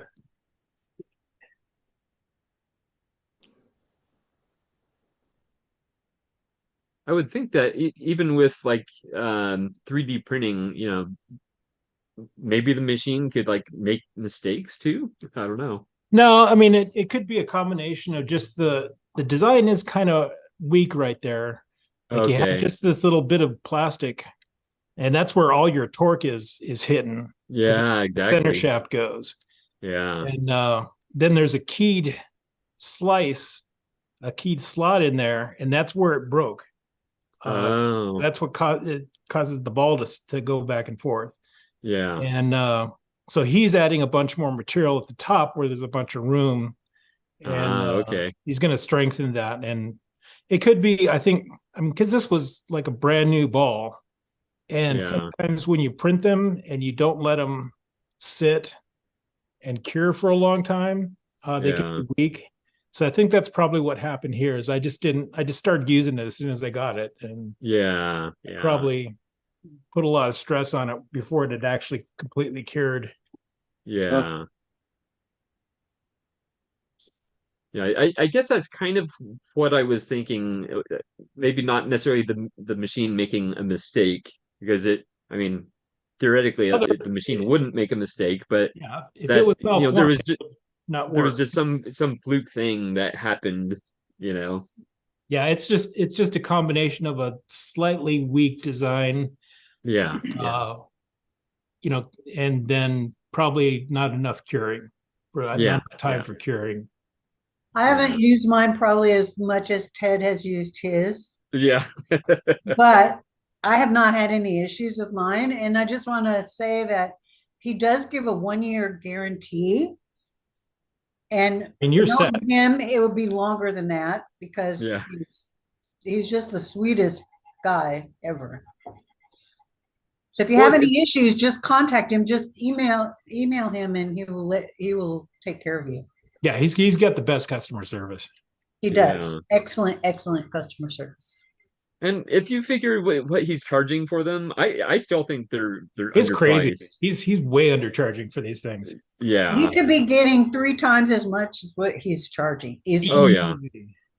But at the same time, I wonder, like, is he doing that purposefully because he kind of knows that he's like beta testing these? Probably. So, Yeah. yeah. I mean, could be. He's asked people in Austin if anyone that has a selector to contact him so Yeah. that he can get more people testing, because when he first came out with the first series, he realized that he had not tested enough, particularly he was mostly testing on the Selectric 2, and he hadn't tested enough on the Selectric 1s, which apparently are problematic. But now he's fixed that, because that's all I use is a Selectric 1. So, One but thing he's a I great wonder, guy and just amazing, and yeah, has certainly put new life into the Selectric world with that yeah, development, and he's even going to be doing some new typefaces, he told me. So, oh, Hey, cool. he rolled out one brand new one. Oh yeah, So excellent. yeah, so there'll be new got typefaces the coming collection. out, and he's also working on ones for the Selectric 3. So One thing I'm wondering, like, between like this electric 1, 2, and 3, um, and I'm not going to know the proper terminology, but do they each have the same torque on the ball? Like, I would think, like, by the third one, this electric 3, they would want to make it spin faster so that it has a faster response. Like, is that a thing, or? The differences are the Selectric 1 has a slightly larger arbor, and that's why it was scraping on the inside of the first generation of balls that he produced. Okay. And sometimes it would stop the rotate, which would cause the tape to fall off. that happened to me. Yeah. So the 1 and the 2 use the same type balls, but the 1 has a Okay. slightly larger arbor. The 3 uses a much, it's like a 96 character type ball, Yes. whereas the Oh, 2 uses an 88, I think. 88. Yeah. yeah, And so they're different type balls. You can't interchange them between the two. yeah. As far as the torque, it's probably the same. Okay. I mean, they formulate their ribbons so that they will stick at a certain torque. That's true. That's true. Yeah. Okay.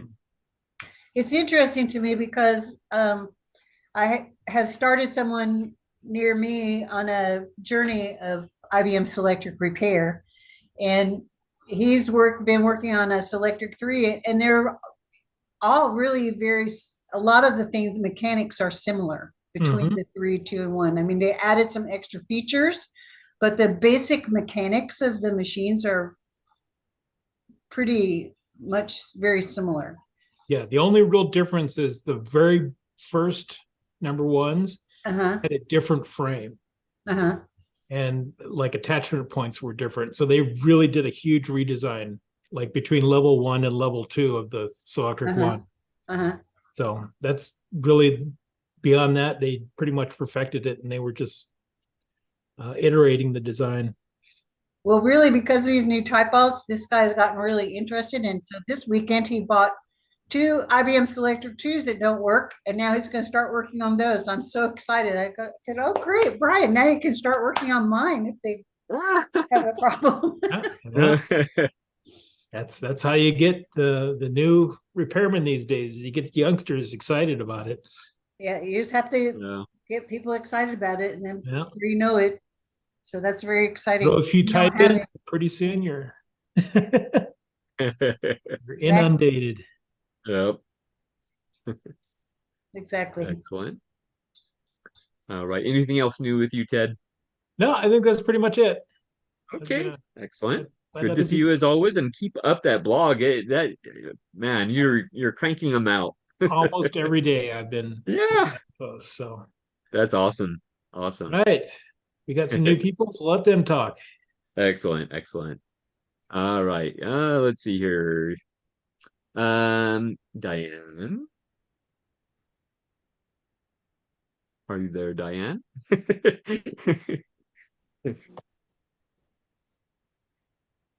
Unmute.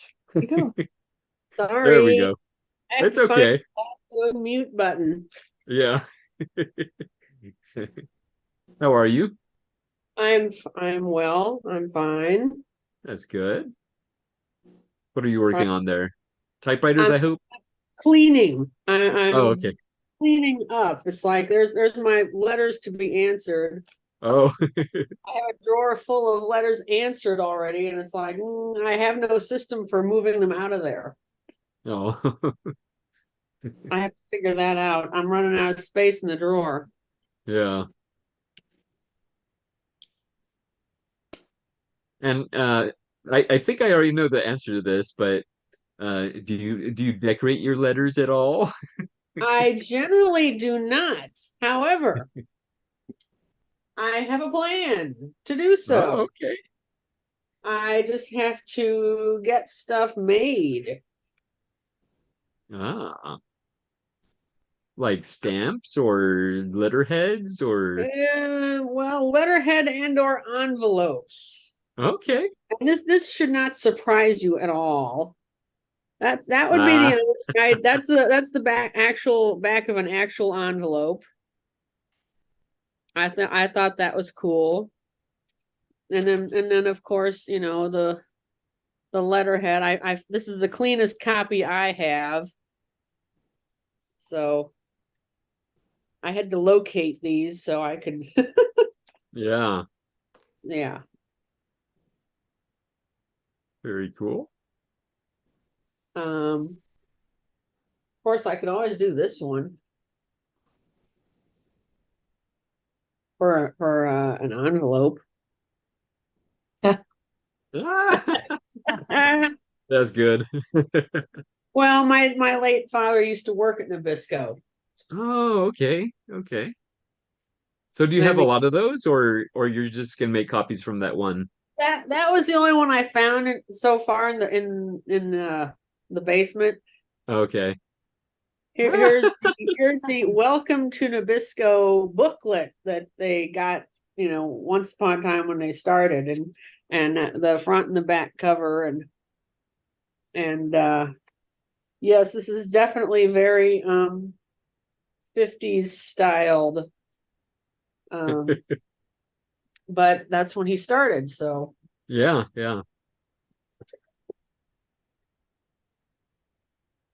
Very cool. Actually, I did just think of one way that you have pretty much always decorated your letters. And I don't know if you can guess what that is, but I've received more than one letter from you with cat bites in it. oh well, I can't help that one. Unfortunately, if I leave paper out, which I'm Yeah. trying to do that, chomp, chomp, chomp. Yeah. Somebody inevitably is getting mad at me and trying to send me a message. Yeah. Um, Yeah, that'll be fun when you get those letterheads and maybe an envelope prepared. yeah, that'll be nice. Yeah. Did I think I showed this last time, maybe at the very end. Oh yeah, it's worth looking at again. Yeah, I didn't know there was a tunnel down there, but I know, right? I had no idea. Yeah. Yeah, I got that from Neil. I thought, well, Yeah. that's cool. Yeah, That's I very cool. didn't know there was a tunnel down there. Yeah. I should probably Oh, there he is. Yeah. yeah, I should probably clarify that I should have sent those out on April Fools, maybe, because they're really, in case anybody's wondering, there really is no tunnel. So Oh, you had me fooled. Well, that would be, it certainly is cool, and I thank you for sending it. oh, you're welcome.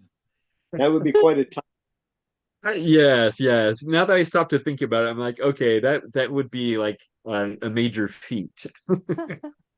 I just Well, actually, I actually watched the Netflix movie about Diana Nyad yesterday. It just came out on Netflix, and it's about her, of course, her famous swim from Cuba to Key West, and it's 103 miles. I thought it was a very good, very good. I was there actually on the beach when she came ashore. When she finally made it, it was quite a moving experience. But yeah, so she swam. She didn't take the tunnel, but it's a good movie. Yeah. Excellent. I was say, isn't there a tunnel between Well, the that was a UK good and April Europe? Fool's there. Yeah, yeah. I guess I was kind of thinking that, but yeah. We have a tunnel Oh, that is funny. from Detroit to Windsor. That's a real tunnel. So there's other. Oh, okay. Okay. Let's Excellent. see. I Yeah, you discovered. always have. Go ahead. Oh, I was just gonna say you always have interesting things to show us. Well, You have something? I don't really have anything interesting to show today. I mean, Oh, okay. um, I don't think anyone wants to see the cracked frame on one of my typewriters that I think I have an idea of what to do with. Oh, I was gonna say, did you fix that crack yet? No, I have Or not, the- but I think I have an idea of how to rectify the situation. I have another a spare, not that same size. It's a little bigger, but as I've been, since this is NaNoWriMo month, I have been I'm taking the old Smith Premier literature, as in like the available manuals, and I'm trying to see how they define the parts in their machines, and I'm surprised at how many names they give the same part over the years. And in doing so, I've kind of learned a little bit more about some of these things, and I think that maybe this other, it's same part just off of a different machine, and so it would require the longer platen from the other machine, and it's all I have is the top. I don't have the whole machine from this. I just have that I have the top of the machine and the carriage rack and the platen. So I'm wondering if I can't just do a little swap there. I haven't really looked into it, but other than that, the only thing I could think of was swapping with Herman, and I don't think he's gonna do that, you know. I mean, he doesn't actually use his machines, but I don't think he's gonna do that. You know, Yeah. and yeah, that particular length is available on the Model 5, I guess on the Model 9, and neither of those is particularly numerous. I'll just put it that way. So we'll see. That's kind of it's an ongoing project. I should be outside cleaning my machines today because it's so beautiful outside and the temperature's so nice that I really should be doing that. But oh, I'm pooped and instead I'm cleaning the little IKEA drawers set that I keep my printer on because I'm gonna have to use it pretty soon. I gotta get it sorted out, see if it still works. Well, you're being productive. That's all that matters. Well, and this is and on top of this is NaNoWriMo, so I'm supposed to actually type, you know, some words today, and Yeah. so And here you are. and here I am yakking. Well, I could be typing, but some things need to be tended to first. So yeah. So we'll see. I have not finished this yet. Oh, cool. Yeah, I need to bust those out again. Yeah, I've only read the first two. For whatever reason, I know I read the first one, and I don't know if I finished the second one or not. I was kind of creeped out by one of the stories I read. Oh. And that you know, this was reading on the airplane trips, and it's like I had plenty of time to read on the airplane. So at the end of September when I took a trip up to Buffalo, and so yeah, I need something to do because I don't know, I technology on an airplane, no thanks. Yeah. Yeah. So excellent. So yeah, I took a book with me, and did I make any progress while I was on the ground with the book? No, but you know, it's really more for the travel part. So yeah. I don't think there's anything I was going to ask you. I'm not, because I learned the answer last night. So I got a postcard, but it wasn't signed. Oh. So we figured out who it was from last night. So Okay. So Yeah. I'm good. And actually, the way I do the postcard exchange now, because I've really streamlined it, but the way I do it now, it would be difficult for me to. Well, no, actually, so I think, yeah, if I went back to because the website keeps an email log, so if I were to do that, I could find a match. Like if you weren't sure who sent you the card, I would have a way of doing it. It just wouldn't be easy, but I could do it. What we ended up doing was to go to who registered for the postcard exchange and then match that up with the postmark on the card as to which state and county, and we got a match. Okay. That's a good idea. Very and good. Then I think it was Emily, no, not May was saying, I guess we need a Sherlock Holmes hat now. I don't know if you guys have any ever done this before, but when you send postcards, do you ever send like write on the postcard, but then send it in a letter? Because sometimes I'll write something private, and it's not really particularly private, but it'll be something like moderately private. But I put it in a letter envelope anyway, even though I don't need to. Do you do that sometimes too? What else I'm going to do is send a postcard with a letter and put it in a quarter-fold envelope. Yeah, that works. Yeah. That way, as long as the number of pages and the card come in at a certain weight, I can use just a regular stamp. Yeah. Yeah, and you can actually put quite a few pages in there for one stamp. So. Well, yeah. If you use £20 paper, They figure you can get 5 pages in for 30 grams. Okay. If you use light enamel paper, like the 9.5 pound paper I have, I can get 13 pages. Oh wow. Oh my goodness. Yeah. That's Yeah. incredible. Yeah. Yeah, because And so when I oh go ahead, I'm sorry. while we were in Great Falls, I did pick up some Montana postcards. Oh cool. Lovely. Just for the fun of it. Yeah. Yeah. Whether I'll send them or not, I don't know.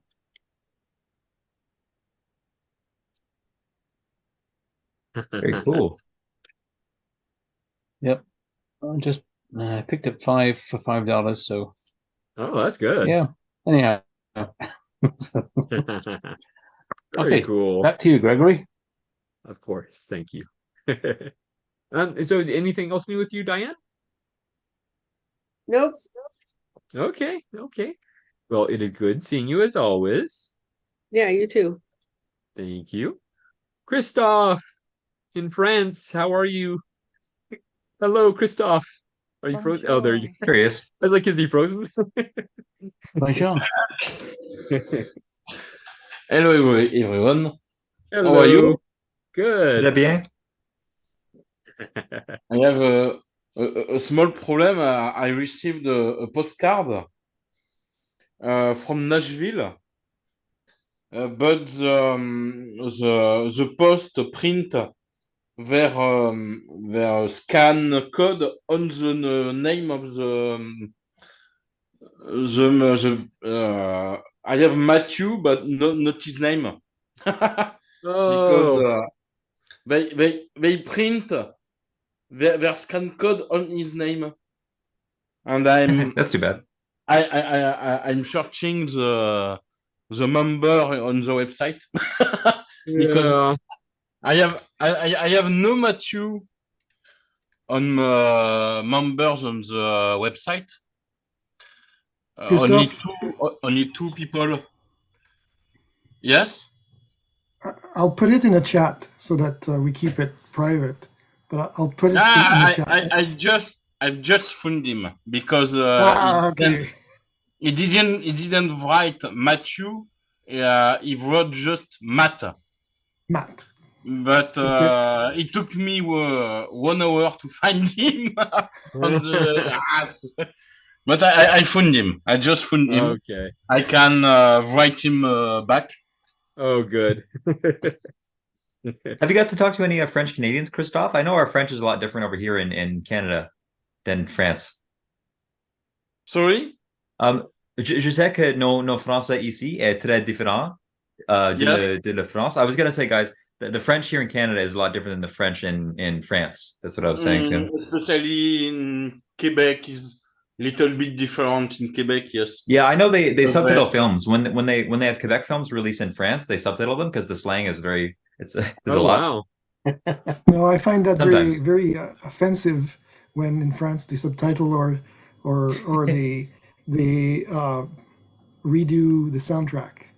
Oh, No, because it's not that bad. yeah. You could probably use context to figure things out, right? Sure. Yeah. So much for lingua franca. I was just watching Yeah. a French. It's not really related to typewriters, but I was just watching a movie called "The 400 Blows," or in French, it's "Les 400 Coups" by Francois Truffaut this morning. That was a really good film. I Oh, watched it cool. before, but it's really good. It's like from 1959. Francois Truffaut, for anyone that doesn't know, is a famous like new wave French director. He's good stuff. Good stuff. Anyway, Cool. Cool. Christoph, do you have any new typewriters? You always have new typewriters, right? No new machines because No?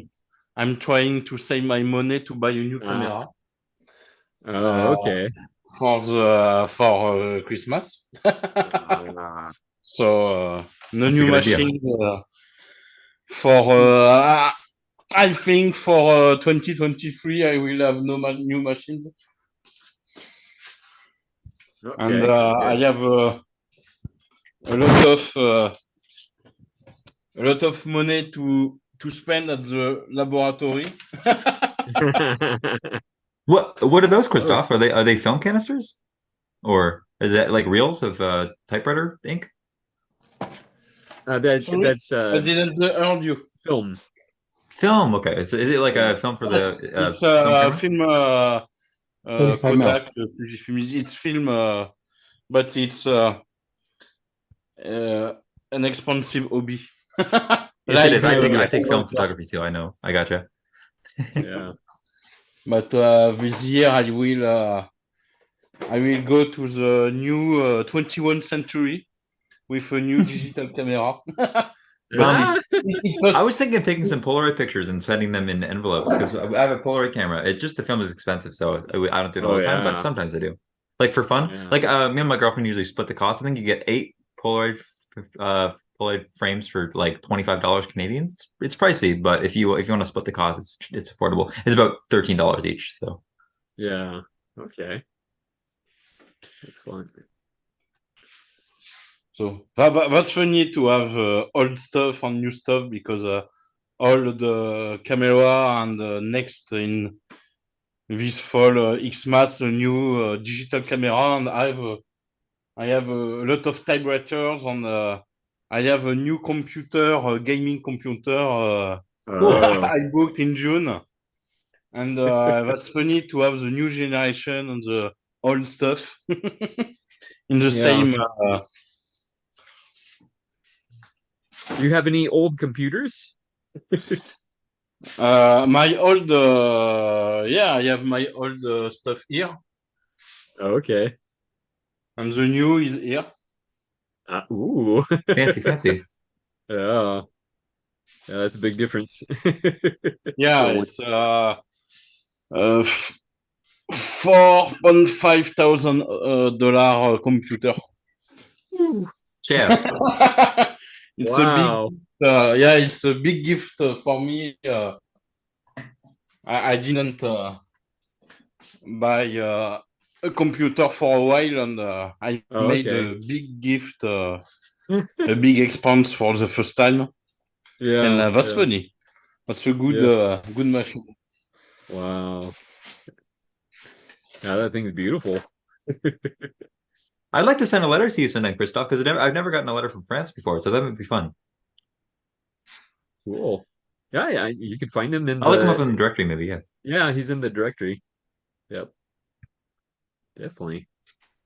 So, Anything else new with you, Christoph? no, no, for the moment. No, I'm waiting. I went to yeah. I went to. I found a strange Hermes, a big Hermes typewriter on a website. Uh-oh. There's an antique shop sold Hermes ambassador with the name of roof typewriter, and this is I don't know if I can show you in my screen. This is for sale for 25 euros. This is a Hermes ambassador with roof. Oh, interesting. Yeah. So that's definitely a Hermes. Yes, this is an ambassador, Hermes ambassador. So Yeah. I would go to buy this machine, but I forgot because it's near my mother's house, and I forgot to see the machine. I think I will go back this winter if the typewriter is still here, but I think the machine will not disappear because this is a very, very big typewriter. Yeah. Yeah, this is an office machine, so very, very big. But could I ask you a question that's relevant to French typewriters, Christophe? Do you have the accents for the French keys on your typewriter? Est-ce que tu as l'accent de le key de française, comme le symbole pour l'argent et choses comme ça? I'm just asking him if he has any keys for the money in French and like the accents in French. For the money? Oui, l'argent. No, but it was in. It's not in euro because typewriters didn't pass the euro era. It's the old money the francs. Oh yeah, yeah. And but I don't know if I have some. No, this is not the. Okay. I don't think I have the franc. No, I don't think I have it. Because this is a Swedish. This one is a Swedish machine. Yeah. This is. So do you just have the So is it just the English, like is it just the American dollar? Is that just No, I don't the think money I symbol have. you have? No, it's I have FR. kilo here on my Olympia. Okay. But no the money, not dollar. So no euro symbol, no euro or no franc No symbol? euro because euro Okay. is from 2000 and we didn't have I have pound and dollar here Okay. on my Yep. Remington. Yeah, because the euro came after And typewriters. I think that's all. I didn't know that. I No, thought the euro was from the is 90s, but impossible because typewriter didn't exist until the euro when the euro came. yeah. I don't know if any out of the Canadian friends do any of your typewriters that you've seen in Quebec, do they have a French kind of layout? Like, do they have French accents? Like William, I don't think Williams. Williams, yeah. Andrew, look at all my typewriters on the typewriter database. Oh, and you have almost some? all of them are Canadian bilingual. Oh, okay. Nice. I've seen a couple. I just haven't seen that many. Which is a QWERTY keyboard, just like a computer, QWERTY keyboard, but with the French diacritics. Now, Cool, okay. in France, the layout is AZERTY instead of QWERTY. AZERTY, yeah. Well, I think William's showing us his typewriter right over there. Yeah. QWERTY, my Swedish is turn the camera up, please. I have QWERTY about the Swedish machine. I have AZERTY and I have the Quartz, German Quartz. But I don't remember where is my Quartz machine. Maybe in Hermes, if I remember, it was a Quartz layout. No, but I have somewhere a Quartz layout is from Germany. Cool. But I don't remember. Maybe in the boxes because I have some machine in boxes. You have a lot. How many typewriters do you have? Do you have like 25, 30, something like that? 6 plus 6 plus 6 plus 6 plus 24, 28, 9, 45. 45, Yeah, 48. that's a good number.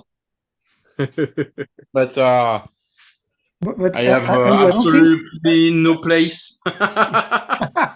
no more place at home. Christophe has one of the best collection of French typewriters in the club, and Christophe, actually, the question was, what is the symbol for franc on the typewriter? And it's FR. No, we don't have FR. Like the roof. If you can see the roof, there's the symbol. It's not clear because it's on screen. You have I think the it'll come up in a minute. FR just here. FR. Cool. Okay. FR. From France, just FR. Okay. So when Christophe was saying, I don't have it, all his AZERTY has FR. Yeah, okay. But I don't have the symbol franc on my typewriters. No, it's not a symbol. I can search on my maybe on my electronic Olympia. I don't know. Maybe William, was there any like I know you from the UK originally, so were there any like typewriter differences between the UK typewriters and the Canadian ones when you came and immigrated that you noticed? Oh, I think he might come on in a minute. There he goes. Sorry, could you please repeat the question? Oh, sure. More Are there any? slowly? What age did you immigrate from the UK to Canada again? Was it your teens? What is the? Oh, what age did you immigrate from the UK to Canada? Oh, I was 20. So okay, so you're pretty old. So did you notice like what any differences between the UK typewriters that you used and the ones in Canada at the time? I only got into typewriters in about 2010. Oh, okay, so a good while later then. Okay. Yeah, and machines that you find for sale on ebay.co.uk often have what I call the fine fractions, the 1/8, 3/8, 5/8, and 7/8, along with the quarter, half, and 3/4. Yeah. And they have the pound sterling, and often do not have the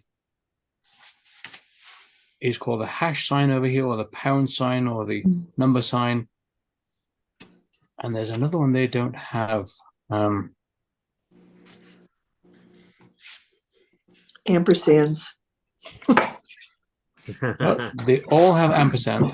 Oh, mine don't. Okay. Forget what the one I found. I'd have to go and dig one up. Yeah, you can update us, William. Happy to hear. I found Hermes 3000 with a franc. There you go. On my Hermes. There you go. See, I guess you say it like Hermes, kind of Christophe. I guess like I would say Hermes. I don't know how the other guys would say it, but you say like Hermes, kind of. Yes, because in France we love our Hermes brand from Louis Oui, Vuitton. H is often silent in French. Yeah, yeah. Very cool. And I have in French, I have a big accent of the north of France area. We have I don't know the word patois, if you know, a special regional language. Oh, he's saying that they have a special Like regional language. Yeah, like the Breton of the Provençal from the Provence area, and I have an accent from the north of France. Excellent. All right. So, Let's see. Okay. Thank you. All right. Thank you, Christophe. Merci. I see Sean fiddling with some paper there. How are you, Sean? I'm excellent. I've been fiddling way too much with paper. I've got a roller problem. Uh-oh. It's irritating to no end. Oh. Yeah. So anyway, yeah, I got an old new typewriter. I got an Olympia SM1. Really? Yes. Oh. But it basically, I mean, it looks just like the older, the Progress and the. Well, I wish Robert from Germany was here, because then he would say his thing. But anyway, yeah, it's an SM1. It's the last year, 1951, just before they went to the SM, the threes and all that kind of stuff and onwards. It's really, really good, except for the fact I can't feed paper into it because it keeps getting caught on the front rollers. So I see. That makes it hot under the collar and absolutely crazy. But yeah, hey, we'll get that fixed once I get it all apart. Yeah. I just want the instant gratification of typing a few pages on it before I ripping it all apart. But yeah, anyway, yeah. So that's new for typewriters. Where'd you get that Smith Corona thing in the background? The sign there, Sean? Oh, I just find all this stuff online. Yeah. Gotcha. Yeah. Yeah. So no, other than that, yeah, it's been good. Last week we had our did we talk about it? No, we had our little type in last week. But only 4 of us made it in Calgary, just a little private one with one of our members. And yeah, it was quite good. Could someone tell me what the type in is? It's probably on the website somewhere, but could you tell me what the type in is? a type-in's just a gathering of people who bring typewriters and type. Okay, cool, cool, fun. But we had a guy come up from Lethbridge. Unfortunately, our good friend William couldn't make it. I guess he had a family emergency, so he couldn't. But we had another guy, a new guy from Lethbridge, come up, and we didn't specify how many typewriters to bring. I mean, generally it's none, 1, 2, 3. He brought 15 typewriters. What? So there's 4 of us, and he just kept packing them into the house, and we're like, holy crap. But yeah, so we had a good time typing on typewriters and shooting the breeze. Nice. But Werner's not here, but one of the good points that was brought up is, it's always important to have a bit of structure around type-ins, and I'm sure those of you who have done this before, we've heard it many times. But it's great just typing a bit and sitting around having coffee and all that, but having a little bit of structure, whether it's a typing contest of some sorts, writing a story, or just a prompt of sorts, much like we do here, probably a good thing to have to give everybody a little bit of sort of direction. For sure, Sean. Yeah. So, and anyway, yeah, it was fun. Where are you based out of, Sean? Calgary. Calgary. Okay, I'm in Ontario, Sudbury. Yeah. But yeah, what was the prompt today, Gregory? How do you decorate your letters or postcards, whether it's letterheads, rubber stamps, embossers?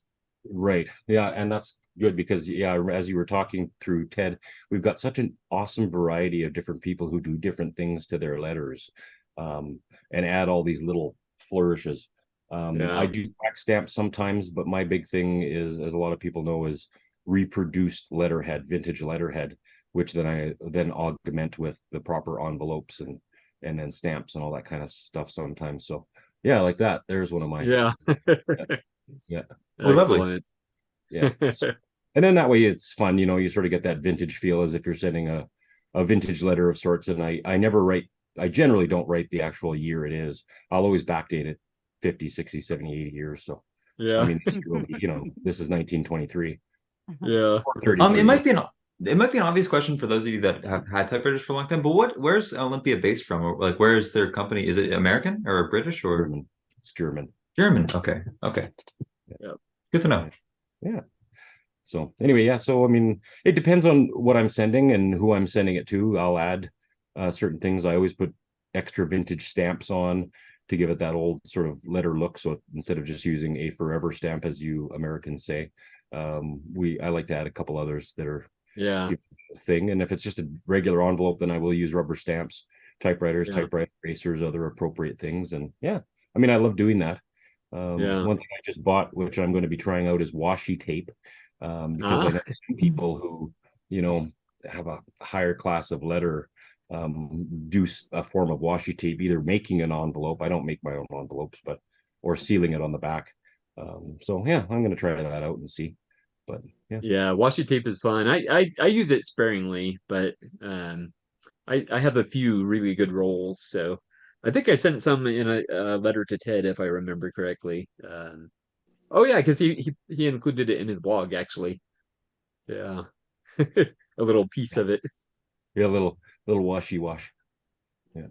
Yeah. I don't unfortunately decorate my cards or paper with cat bites, although that sounds pretty unique. Remind me, do you have any? You have a dog, don't you? He passed away in July. Oh no, I'm sorry. Chevy went on to the big condolences park in the sky, and I missed him after a long day in the office. There's nothing better than getting home and washing all your troubles away with a pet. So we're gonna go through the winter and we'll see what happens. Yeah. Well, I was gonna ask you, do you have a secret source for the vintage stationery? Because I know on eBay that stuff can actually be pretty expensive. Yeah, I bought a lot of my things. I just wait and deal and find things. Curry out of Ontario has sent me a couple things that I've had reproduced, and then I cut them in on some of those. And then otherwise I bought some of my stuff just super cheap because they mislabel it or whatever, 20 bucks or so. And then once I get it, I take it to my graphics lady here, and then she reproduces it for me on, modern paper so that I don't feel guilty, because otherwise it's hard to find unused original letterhead. Oh yeah. That's just tough. Yeah. So yeah, I might be doing a Smith Premier run here soon. Depends on a certain person who shall be not named. She's looking for the unmute. I'm looking for the cursor because right now I've got this laptop hooked up to my monitor, and and the way this machine goes, it's reversed from whenever I have the monitor hooked up to my work computer. When this one, the cursor goes off the right, but the monitor is to my left. Problem. Yeah. Well, the good news, Sean, is that yes, I actually located the stuff because I've been doing a little clear out of the desk drawers so that I could find it. So Well, that's okay. All in good time. Like it'll all happen at some point. I mean, we're all so many letters behind. Well, some of us are. Not me, of course. I'm totally caught up. Anyway, that's it for me, Gregory. Thanks very much. Of course, of course. It's always good to see you. Yeah, you guys as well. And hi to everybody else. Yeah. Neil and Sam and Mel and all these people I haven't seen. Oh, it looks like Neil left. And Christoph. Yeah. You need to check the chat. Oh, I don't. Oh. My computer's so far away, I don't get to actually look at. Oh, yeah. Don't check the chat, anybody. Don't look. Excellent. Yeah, one thing I love about Ted is if you're online and he's there with his picture taking machine, you're going to get your picture taken. Yeah. That's funny. Yeah. Maybe I can ask. We'll try and keep the structure going of like everyone sharing their ideas. Has anyone else ever thought of maybe you have like putting a playlist of songs in a letter? I did that for William. Hopefully he enjoyed it. I sometimes I do that for people. I put in like songs I'm listening to or songs I think they'll enjoy. Usually, if they tell me what kind of genre they're into, if they're into like rock or if they're into like hip hop or if they're into jazz, and I try and pick something I might like. I was thinking in my head that it'd be fun to come up with a playlist of songs all about letters. Like there's like Please Mr. Postman. There's Return to Sender by Elvis Universal. Presley. There's quite a few like different like post theme songs. Yeah. I like that. That's a good idea, actually. Yeah, Give me a everyone. ticket for an airplane. Haven't got time to take a fast train. Yeah, there you Baby go. There you Shark, go. my Yeah. letter. Yeah, What? by the box tops. Good old box Yes. Yeah. tops. Who went on to be Big Star. What was that, Ted? Every letter you get from me has either a CD or a link to a mix of about 25 minutes. Yep. So that's part of the episode is you get an audio experience along with the experience. Very cool. It's kind of related. I do music and I've thought about like sending cassette tapes out to venues, but I don't even know if they'll play them. So I don't even want to like do the trouble of like sending them out, you know what I mean? But maybe if like people are really into like cassettes, they might play them. I just feel like I'm gonna send it out and they're just gonna sit in some sort of bar or some guy's office, you know. I actually have quite a large collection of cassettes. So if you ever want to send me a cassette, I will listen to it. Yeah, sure, Gregory. I just put out an album of my own music under like a project, so maybe I'll do that. Cool. Yeah. Very cool. I'd Like love it's to like hear that, alternative actually. rock, indie rock kind of stuff. So yeah, maybe I'll send it to you if you like. That'd be awesome. Yeah. Yeah. Or if you're on Bandcamp, I'm happy to support you on there. Yeah, I'll send you a link for sure. Yeah. I think my album's for sale for $4 or $5 in case you want to get it. If not, you can just listen to it for free. Oh, I prefer to support the artists. What a kind Very soul. cool. Oh. So back to typewriters and post stuff. What are some cool places you guys have had stamps for? I have a Brazil.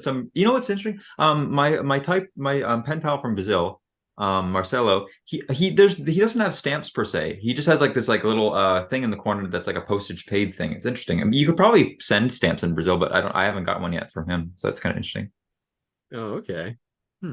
So like where have you guys got like stamps from? I like to get a stamp book because I like collecting stamps, but they just stamp my letters really.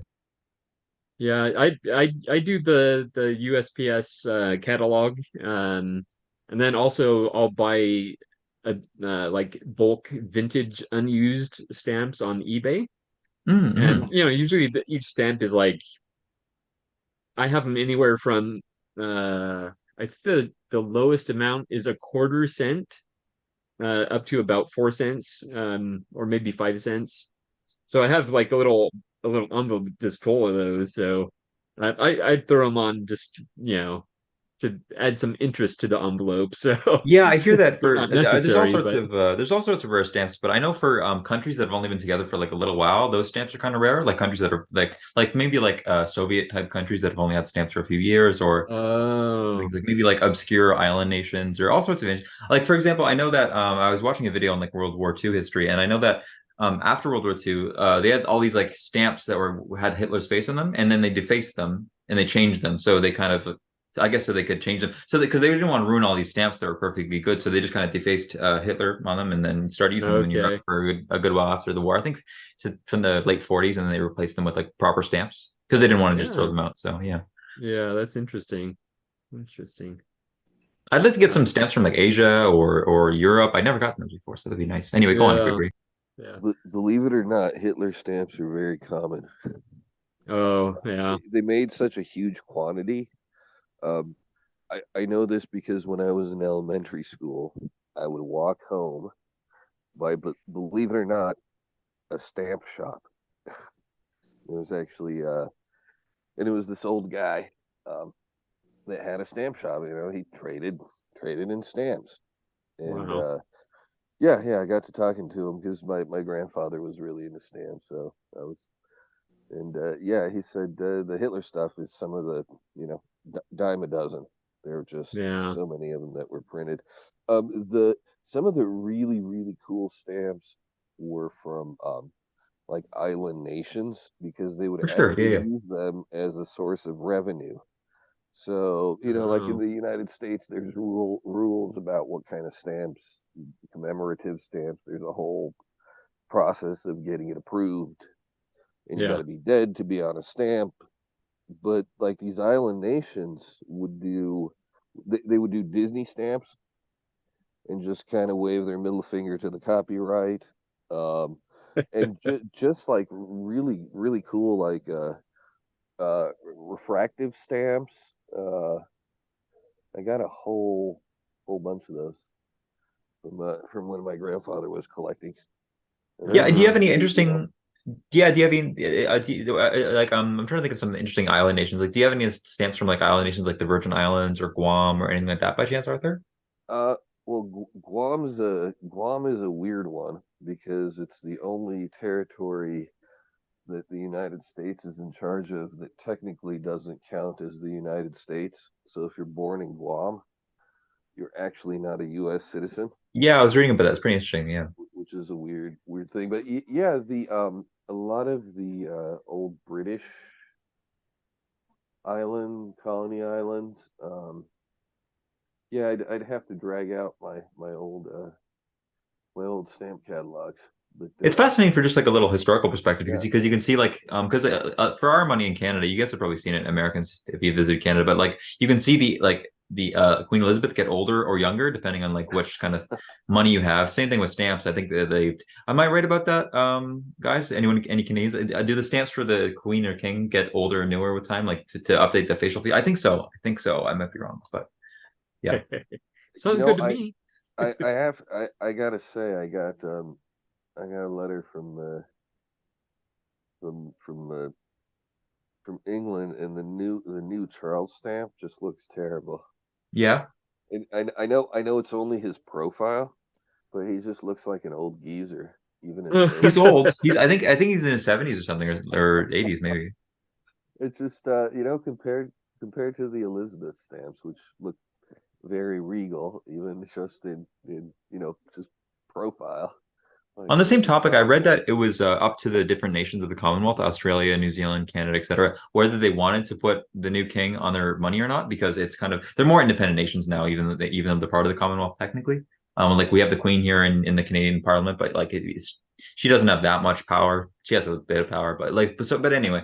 So I think that I think that most nations don't have the king besides England right now. I think Canada doesn't have the king on the currency or anything like that because it'd be a lot of money to replace all of our currency. What do you got there over there, William? Some stamps. I don't even know where they came from. Montserrat? I don't know where that is. Yeah, It's some sort of it's a small island yeah. Is in the that Virgin Diana Islands. and her Yeah, husband? Prince Charles back Oh, in wow. Charles. Yeah, 19 yeah. 81, I think. Interesting. Yeah. That's pretty cool. Where'd you get that? Those ones. See, I don't remember. I don't know if my dad sent them to me when he was visiting the island. That might have been. Interesting. So that was quite a while ago. And they obviously got stuck in a drawer somewhere. And so.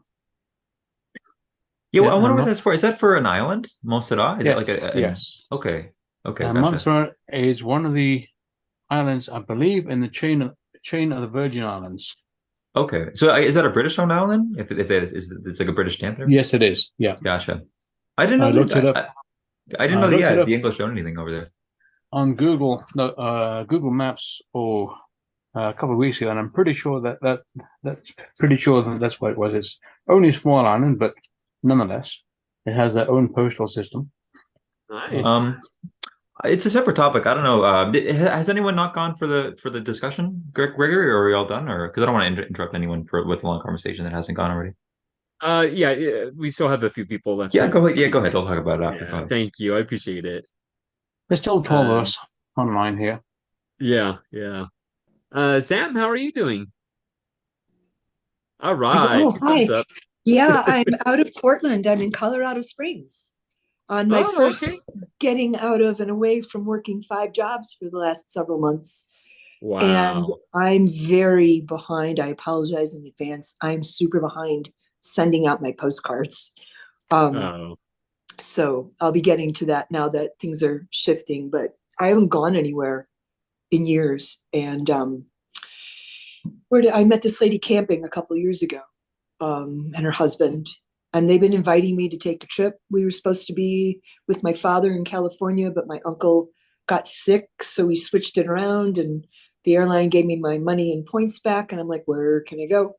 And so I flew out Saturday morning, and just sitting there eating bagels and drinking coffee, and she's got a typewriter that needs some love. It's a nice quiet deluxe Tombstone keys, and I'm like, oh, well, no wonder you're having such a hard time with it. Did you know you have a touch thing and it's gunky and dirty? And do you have any 3-in-1 oil or any of that? I'll make it nice for you, because that's been her excuse for not typing to me, because it was so hard. So I'm here cleaning her typewriter and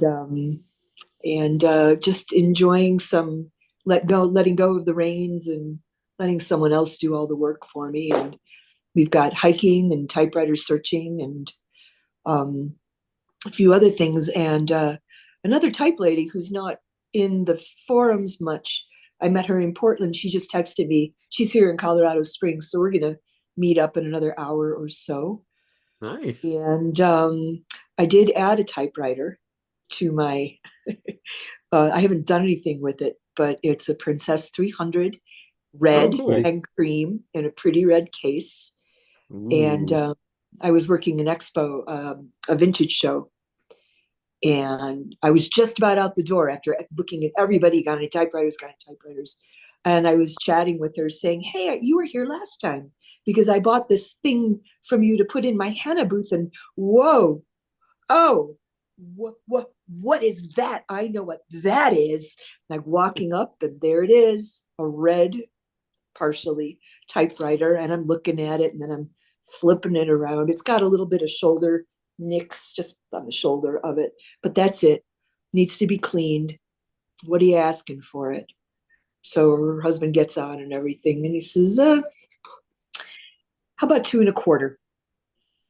I'm like, okay, let me look. And I just looked up another one today. They want like $500-$600 for these. I'm like, sold. It was everything I just made as a porter, helping people unload and everything. So I walked out of there with no money and 3 new typewriter hats, but a typewriter.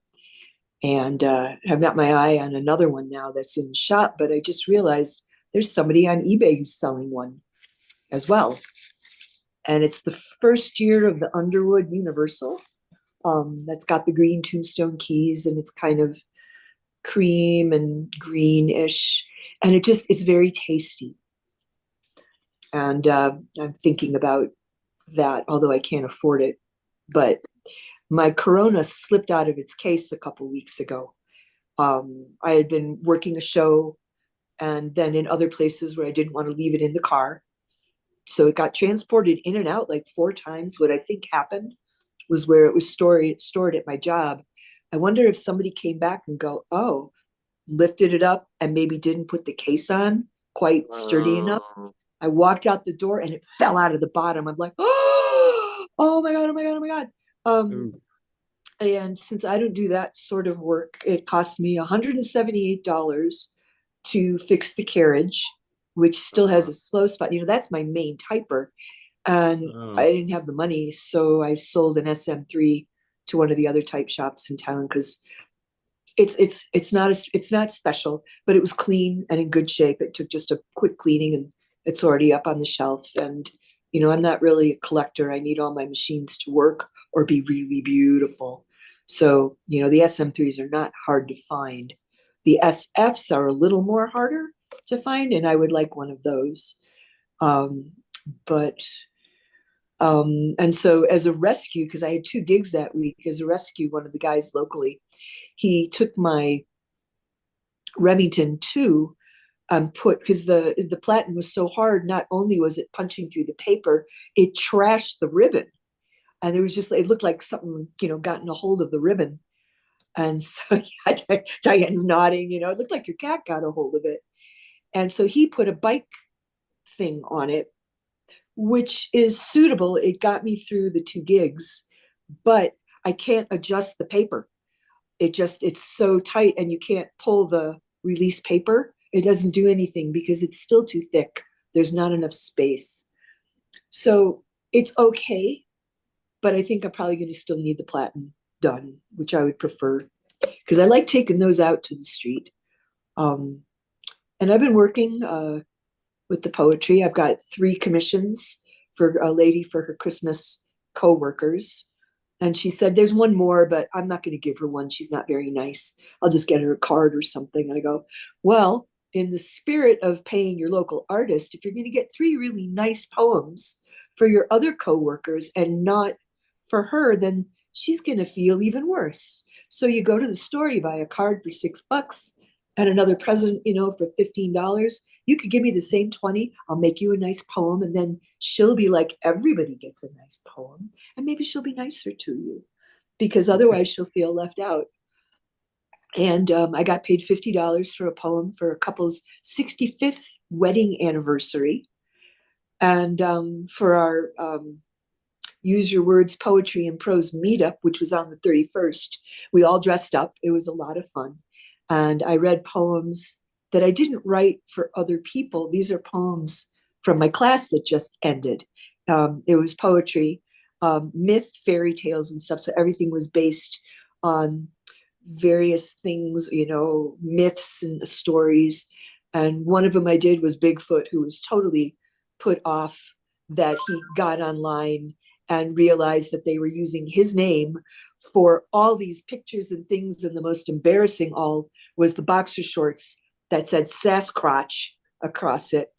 And so he was not very happy about that. And there was another one I did, and I read those. And one of the girls said, I love how you've brought it to life as you perform it. If I just read it. So I get up there and I'm so, and this and other, you know, going to different voices and, you know, all that sort of thing. And it's working.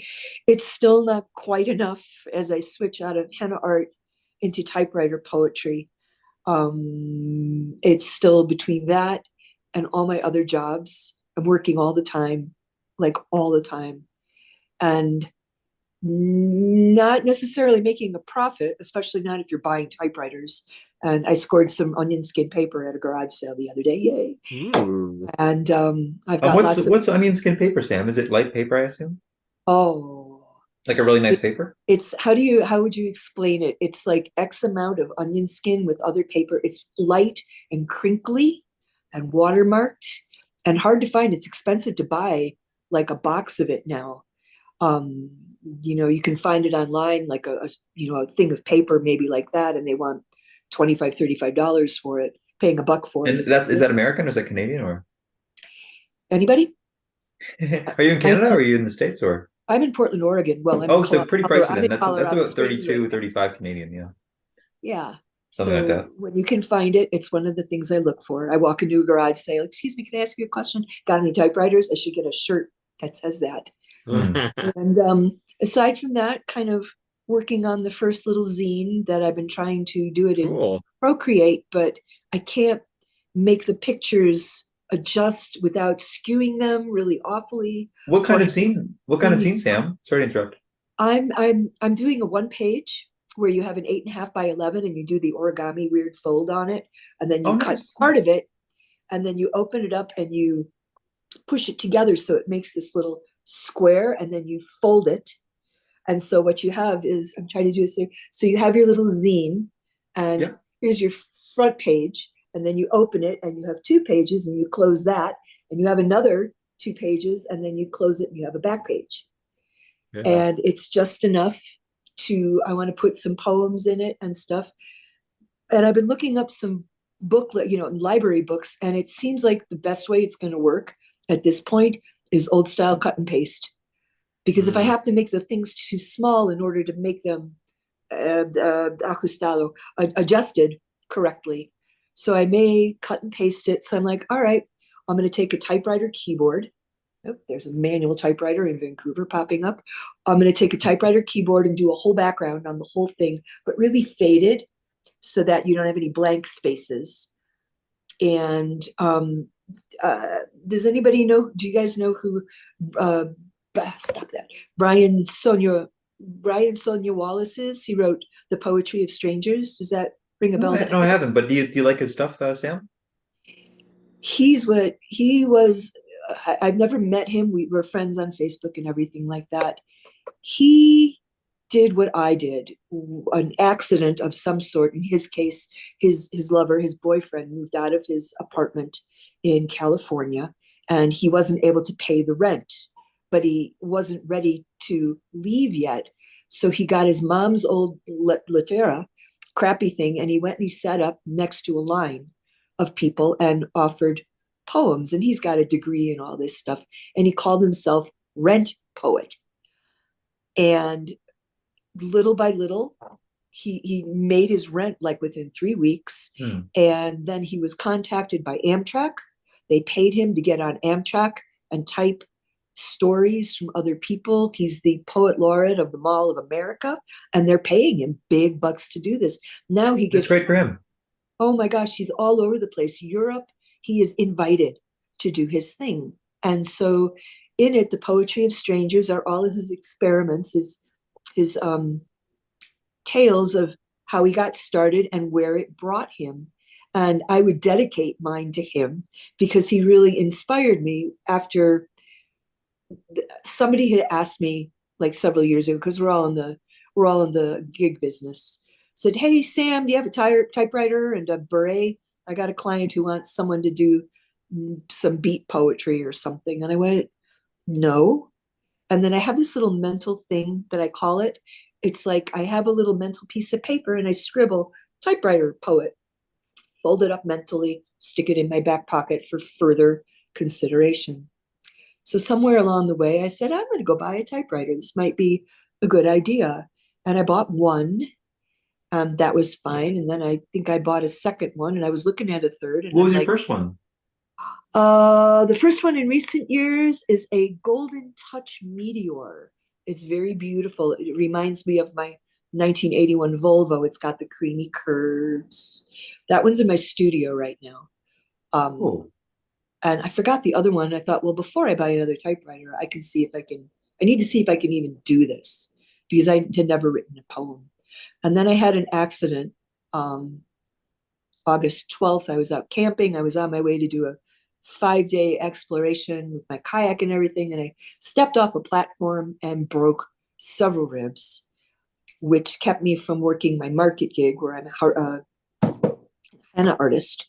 And, if you go to an artisan market on the weekend, you have your booths and all your stuff. There was no way I could unload everything into my car, get it there. And I'm like, well, maybe now is the time to try this.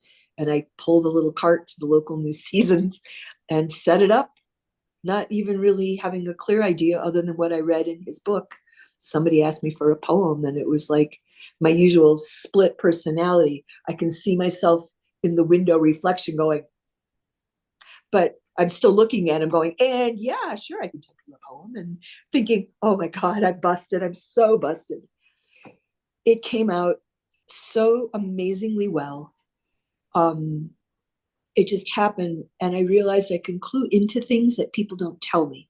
Now, I don't know. I've had a friend once tell me that you're very psychic, you don't use it, or the powers of observation. Like if somebody came up and they're like, I don't know, write a poem about me. And already I'm looking and I see dolphin earrings maybe in her ears. So I write a poem about her and I say something about dolphins.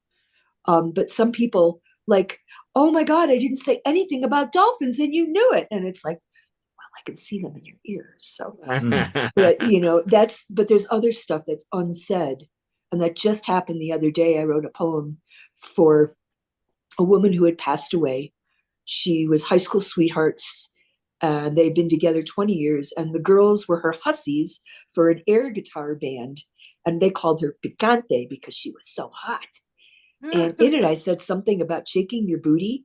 And then they said, after they read it, and they're like, oh my God, you even put that in there. How did you know this? Because something about the booty. So you pick up on stuff. And it's growing. The little thing that I want to do, the little zine I want to add to my sales, because I've got to make money off of this. I worked last weekend in the Chill, and I decorated my booth, and we were in costume. It cost me $80 to set up at Saturday Market. So if you count another $5 for parking, it's the first time that I did not make a profit ever in all my years at Market. I was shorted about $3, and that was very disappointing. And I offered curses, and I put them in a cute little envelope. And the one that was the most popular was, may you think you farted silently, but it came out really loud. And I had like 3 people want those. And the other ones were like, may your sleeves always fall down when you're washing your dishes. May your cat learn to open doors. May your cat get really comfortable on your legs and you realize you need to pee and you can't get up. Silly things like that. Not, silly little curses.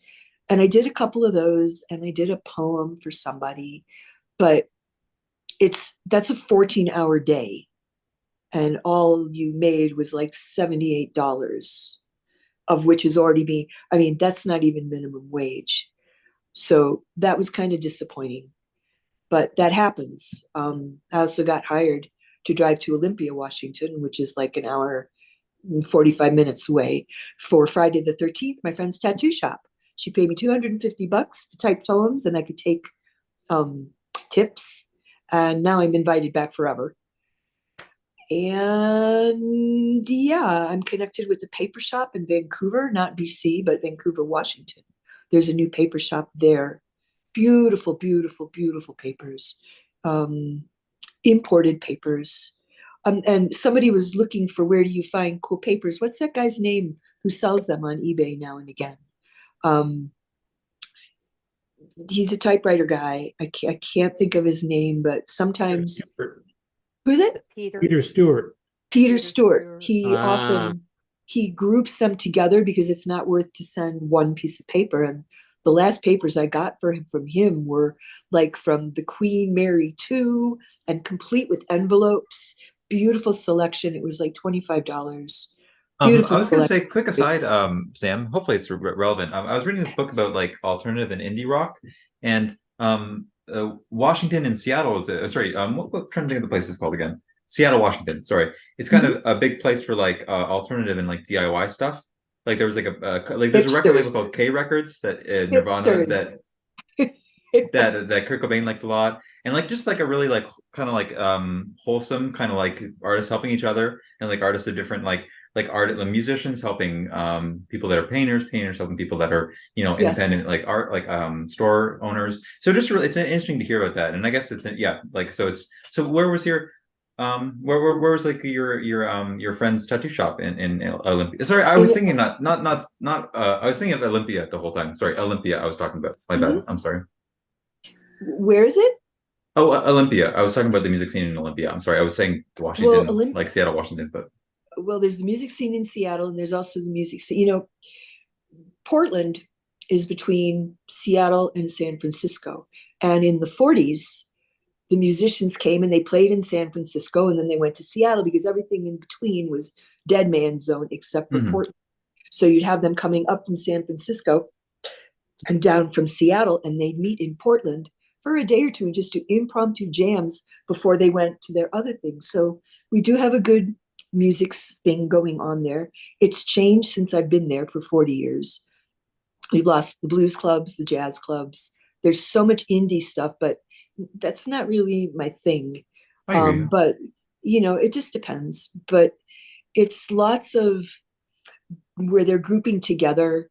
There's one called The Red and something else. And they rent out little spaces for individual artists. And then once a month, twice a month, they have a big get together and everybody opens their doors. Yeah, here it is, Sam. Here it is. So it's about the band Beat Happening from Olympia, Washington. Yeah. And they had the K record label in Olympia, Washington. Oh, okay. Anyway, go on. And it's beautiful. You get views of Rainier. It's like you come around the corner. It's like, pow, whoa. And, you know, when you're in the right place, you can see all the Cascades from, you know, Mount Adams down to Jefferson up to Rainier. It's even when you're flying, even if it's cloudy, you can see them poking up through the clouds. I love the Pacific Northwest. Here in Colorado Springs, it's really dry. There's no base of water or anything. And, but there's, you know, mountains and stuff. So I just got here yesterday and slept in the afternoon since I actually went 2 days without sleeping. I was afraid that I wouldn't get the 3 o'clock wake up call because nobody's home to make sure I'm banging on my door. So I just didn't go to sleep. So yeah, I have trouble with, hopefully it's not too much of a sidetrack. I have trouble with sleeping too. So I don't know if I have insomnia or maybe it's something to do with ADHD, but like I take quite a bit of melatonin and I still have a hard time falling asleep at night. So sometimes I'll stay up like a whole day or whatever and then sleep a lot the next night and then I'm good for the next day. Yeah, I try my best to. So sometimes I'll just sleep in for jobs and it's no good and then I get fired or whatever. But anyway. Yeah. No, I read usually before bed and it's usually something like Stephen King or it's always got, you know, some mystery. That's relaxing. Stephen King before bed. It's going to give you nightmares with melatonin. It works for me. I fall right asleep, out and sleep. The other one I just started reading is Pinata, and it's it's pretty gory and gross right now. Gotcha. And the origin of pinatas had to do with the priests who came. Evidently, it was in the beginning of the story, if you believe it, when they were trying to beat the Indian out of them, the indigenous out of them. And according to this story, one of the priests grabbed a clay pot, and he instructed the young man to strike it. And he was like, no, those are sacred, because they're pots with sacrificial stuff in them, right? And evidently the priest put it up and said, you must stop this heathen stuff, and hit them. And they were appalled, and they're like, you know, bad spirits and everything. So I haven't gotten far enough into the story, but I'm starting to be like, all right, are these nice indigenous Nawa people who are helping this woman? Are they really part of a cult? Or, you know, anyway. But yeah, fascinating story. You know, no, I never read. Sometimes I watch like cartoons or I watch like some sort of like fun drama movie because I feel like melatonin kind of like enhances different topic, guys, not really typewriter related, but just since we're talking about it, melatonin kind of enhances enhances whatever you're doing at the time. So if you're listening to some like metal, it's no good for me, but it depends what kind of person you are. Everybody, some people like that stuff. But anyway, we're also talking about stamps. And if I was home, I could show you. I picked up several booklets of stamps from the vintage show, and I picked up ones from different places. They're no good for mailing, but artistically, yes, they're very cool. And I've got some Asian ones. Oh, lovely. I bought they were $3 a piece. And I think I bought 6 of them, and she goes, give me $10. So there's like 50 stamps in each one, and I haven't even opened it yet. Have you ever sent a letter to someone in Asia? I haven't sent a letter to anyone in Asia yet. I'd like to. Do we have anyone? Do you have some people? We have people from Asia in the type of directory. In the directory. Yes. Yeah. If you get on Incarimo, what is that? International Correspondence Writing Ye- Month or something. Something like cool. that. Yeah. There are people there from Asia or post crossing. Yeah, Of course. post crossing. Yeah. Either one of Did you those. say something, May? Sorry. Where'd you go? Hi, May. Oh, hey. Oh, I was just mentioning we have members from Indonesia and Taiwan Yeah, as well. yeah. Hopefully, Probably things are more. going okay in Taiwan with the whole situation with China and all that. I feel bad for them, but Yeah. anyway. Yeah, well, there's a lot of that stuff going around regardless right now. It's The kind of whole hard world, yeah. political situation, yeah. Yeah. But anyway, I will probably, put some of those on next time. And Sounds good, Sam. estate sales and vintage places are great because a lot of the vintage expos or whatever, they know about the typewriters. There was a beautiful Oliver that I was looking at the other day. I'm like, how much do you want for it? And he wanted $200 for it. No, I think he wanted $300. He paid 200 and he wanted 300. So I knew I'm not going to pay $200 for an Oliver because it's not, I don't have a place to put it. It would just get stuck in a corner and that kind of thing. I'd like to have one, but I'm not in I'm a renter. I have an attic to live in, and you got 3 feet of, straight from the ceiling to there or from the floor to there. And then it goes like this, like an angle. So there's nowhere even to hang pictures or anything like that. And all my typewriters they're spotted around, but I put a lot of them in cases just the other day and cleaning up because they're getting really dusty. And anyway, I got you, Sam. Cool. That's pretty much it. All right, excellent. Thank you, Sam. Sorry, I haven't been around for a while, but I should. No, Oh, nice to meet you, by the way, Sam. I haven't met you, so hi. Nice to meet you too. Yeah, you can write me a letter. You can write. Yeah, I like will that. write Yeah, back. yeah. There you go. There you go. We'll do All that. right. May, how are you doing? Hey, I'm great. Hey. Save the best for last. I'm just kidding. Monk is the best at decorating letters, as so many of you guys are great at making, decorated letters and stationery. And that's why I do this, because I can't just send a white piece of paper after someone has sent me something that's so fancy and handmade. So mine's pretty simple. I, like a lot of people, I just have a, collection of various, rubber stamps that are, somewhat typewriter themed. And I found this cool monospaced, Ooh, kit nice. and of course, there's only one of each letter. So I had to get 4, right? Yeah. So I have enough and then I just use the clear, acrylic bases to put the stamps on. This is one of my Nice. favorite typewriter one. Oh, And so, yeah, I make a lot of, decorate my blog posts as well. So this is going on arkansas typewriter.blogspot.com. And so my, stationery ends up looking like stuff like this. So with the rubber stamp. Nice. I like it. Yeah, and then stuff like, stuff like this. Arkansas typewriter. And then of course, various colors. And so I leave a little space to stamp someone's name in there. And then I make my own postcard, like using rubber stamps as well. And so I do 2 at a time. I take a big sheet of index paper and cut it in half, hamburger style.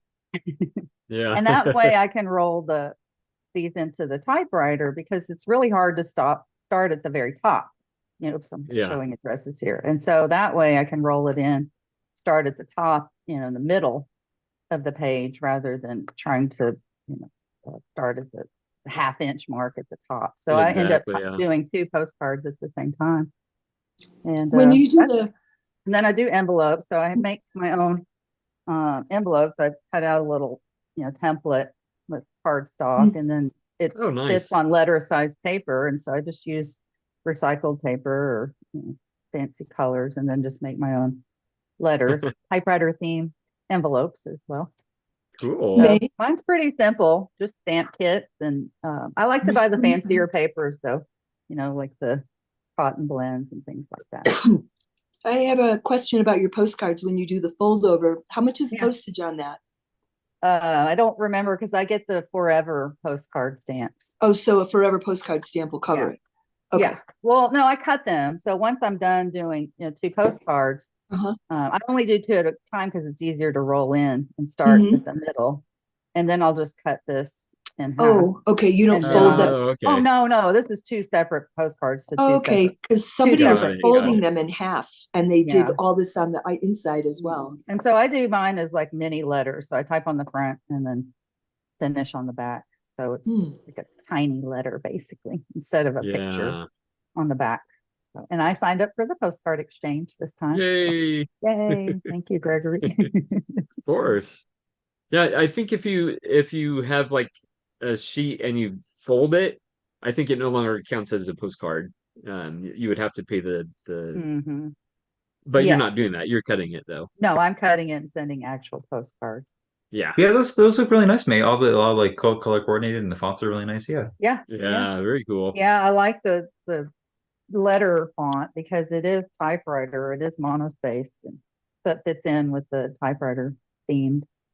It's on Amazon, $5 for one set. Of course, you probably have to get, a couple of sets if you want to make longer words like I do. Yeah. So a lot of fun. So, and I thought about doing the running, through a printer because I do have a laser printer at home. So maybe someday I'll mix my own letterhead, and then that way I don't have to keep stamping. But I like the stamping because it adds color. And my printer is black and white. And oh yes, that's kind of boring. Yeah. Very cool. They, along the same lines, I've done the same sort of idea. Oh yeah, cool. I have and that way you can this recycle old paper. Making quarter fold envelopes. Oh, nice. And is construction paper. Because it's a little larger. It's like 12 here. 9 by 12 sheets. So you can make a number 9 envelope or a quarter fold envelope. And construction paper takes typewriters very well. Looks good. And of course, this comes in all sorts of colors. Oh, lovely. Nice pink. Yeah. Purple, orange. Where'd you get those, William? Again? Where'd you get them, William? This paper. But the template, I unfolded an envelope and then just traced the envelope onto cardstock. So I used a pre-existing envelope, a smaller one, not the, I forget the different size numbers, but this is the smaller letter size. Then it fits perfectly on a letter size sheet of paper. So you can use any old paper and then just trace it and cut it out and have an envelope. Yeah. I don't know if I could ask you guys. Hopefully, I'm not intruding in the conversation. Have any of you guys sent a cassette in a letter before? And how much did it cost you? I'm wondering. Like, can you send it? Like, if you put like $5 worth of postage on it, is that going to cover it, or is it more than that? Anyone know for Canada? Not anymore. They just raised the postage rate, so I'm pretty sure it'd be more like 6 to send. Okay, that's not too bad. I thought it might be like 10, but that's okay. That's $6. Not too bad. But we sent micro cassettes and regular cassettes all the time. Yeah. Because let me try to think of the size. I have envelopes that are, I think, 9 by 2 centimeters. And you don't want to send them in an envelope. You want to send them in a box. Box? Yeah. I thought it'd be cheaper in an envelope, but box is better. Box is the way to go. Box is better because if you send it in an envelope, it will get smashed. Yeah. Okay. All right. Good to know. You'll have to take it to the post. I was going to send a cassette about yay big. Oh, nice. But, what I recommend, it'll just barely fit. It'll fit in there, but it might get bounced around a lot. Yeah. What I strongly recommend is a padded envelope. Yeah. Yeah. I can get those at the post office. I might do that. Yeah. Thanks for the advice, William. And it'll have to go as a small package as opposed to a letter because it's over the minimum thick. It's over the maximum thickness for a letter. Yeah. I'm trying to think. I think it might cost like $8-10. I'm not sure. It's not too bad, but. Now, I don't know about Canada, but in the US, there's certain forms of media that you can send media mail, which is a lot cheaper than first class. Not up here in Canada. Yeah. So can you just like take this and they put a stamp on it or whatever, and then they send it like this, or something more secure? No. Definitely a padded envelope, at least, if Okay, not a noted. box. Yeah. Oh, I would do I'll see a if I can do that. box because even the Have you guys padded have you sent envelope. them before? Have you sent them before in the mail, William and Gregory? Oh, we used I to have, send them. yes. We used to send cassettes back and forth to England back in the 1980s Hmm. when we used to make Exchange tapes. mixtapes or Yeah, yeah. Yeah, Ted and I have done that very recently, actually. Hmm. We were into the little micro cassettes, that like the dictaphones and stuff like that. Cool. So we've exchanged those. I think we've even exchanged the full size compact cassettes. Sometimes it's like a little present. I have this like Sylvania tape machine, and it records in pretty low quality, but it's enough that you can hear the voice well. So I record like a sweet message from my girlfriend so she can like hear my voice and Oh, then send it in the mail. And yeah, it's like Aw, a fun way to that's record stuff cool. and like have it That's like cool. because like cool. you can send like a message like through the phone easily, but it's kind of nice to have like a personal kind of thing on a cassette, for someone. Yeah. So yeah. Yeah. Oh, what is Ted showing us there? That's his micro cassette Yeah, recorder. micro cassette. How about that? Yeah, Nice. that's my little traveling microcasorter kit recorder. Nice. That's a nice case. Yeah. You know where you get these? Where's that? Thrift store. No, you Hmm. Yeah. And you got your logo for it there too. Yep. Very Yeah. cool. He puts that on everything, so he knows what belongs to him. You got a brand to get known. Yes. To the Americans here, are there some like stores that are kind of behind the times a little bit and they sell old technology? Like I bought this Sylvania at like a department store, but hardly anyone uses cassettes nowadays. I just thought it was neat, but hardly anyone would buy this. There was like a rack of like 10 sitting there. There's only like 2 taken. I don't know what the other person was using it for. I use it for music a little bit, just for like kind of like lo-fi music and recording, like for fun, I guess, or like yeah. But yeah, a lot of the Cassettes have departments, so been like making a Walmart comeback. doesn't really sell cassette players besides like for like music listening. They don't really sell like recorders, but some department stores are like have these like 90s technologies that they're just like sitting around on and they still have in the shop, you know what I mean? But what were we gonna say, Arthur? Go ahead. I said cassettes have been making a comeback just like vinyl. Yeah, Yeah. yeah. It's true. I mean, it's some of us, I think, over 50. Oh yeah, we there's William. Cool. we all traded tapes. Yep. The tape was kind of the way you got around copying music. As a matter, remember the old campaign. What Like was it? music is killing, like these are killing the music industry, something like that, or Yes, home taping is home taping is killing the music industry. Yeah, no, cassettes have made a comeback recently because it's Yeah, there's a lot of bands that released albums on them. solid format. It's cheap, and unless you burn it, it generally tends to last. I mean, I have tapes from the 80s that are still Oh yeah. perfectly playable. I think people that have never recorded on cassette or have only heard them through car stereos, they have this misconception that they're bad quality. But if you sit at home with a nice machine, they're very good quality. You know what I mean? Some people just Yeah. don't know that. Yeah. Yeah. Yeah. They And you need to record with good cassettes. You can't buy like some sort of $5 Yeah. cassette. You got to buy like the night. I think these are Maxwell XL 2s. These are pretty good. I think someone had music recorded on here, and then I stripped it, and then I use it as like a blank cassette for recording music on like a T app or something. Or and reel to reels are sort of making a little yeah, I just bought one of those on eBay actually for recording music. Those are great. We used to when I would go on the road with bands, the only thing that was long enough in the 80s to actually record a whole live show was a reel to reel tape. So I had a reel to reel recorder that I bought, I think, at like some church sale, and two microphones for stereo, and you could just turn it on before the show started and just let it roll. I mean, it wasn't super hi-fi, but it was good enough to kind of document the whole thing. That's cool. Yeah, would certain like mixing engineers do that at shows sometimes? Like I know the most common thing is to have like a cassette hook up to the mixing board and then record the show that way for the band to hear or like promoters to hear. But I guess if you have a reel to reel, you can do it that way too. If you're okay with having a more vocally set up. Pretty much whatever you could get away with using technology wise that that didn't break. Yeah. I'm just imagining someone like sneaking into a concert and they have a reel-to-reel machine and they're like setting up the microphone and like standing with the giant tape machine anyway. People used to do that. Yeah. You know, they would I know they have the small ones, the compact ones. Yeah, no, that's been where there's a will, there's a way. I mean the micro cassettes, the sound isn't terribly great. Kind of an in-between technology was the mini disc. Oh yeah.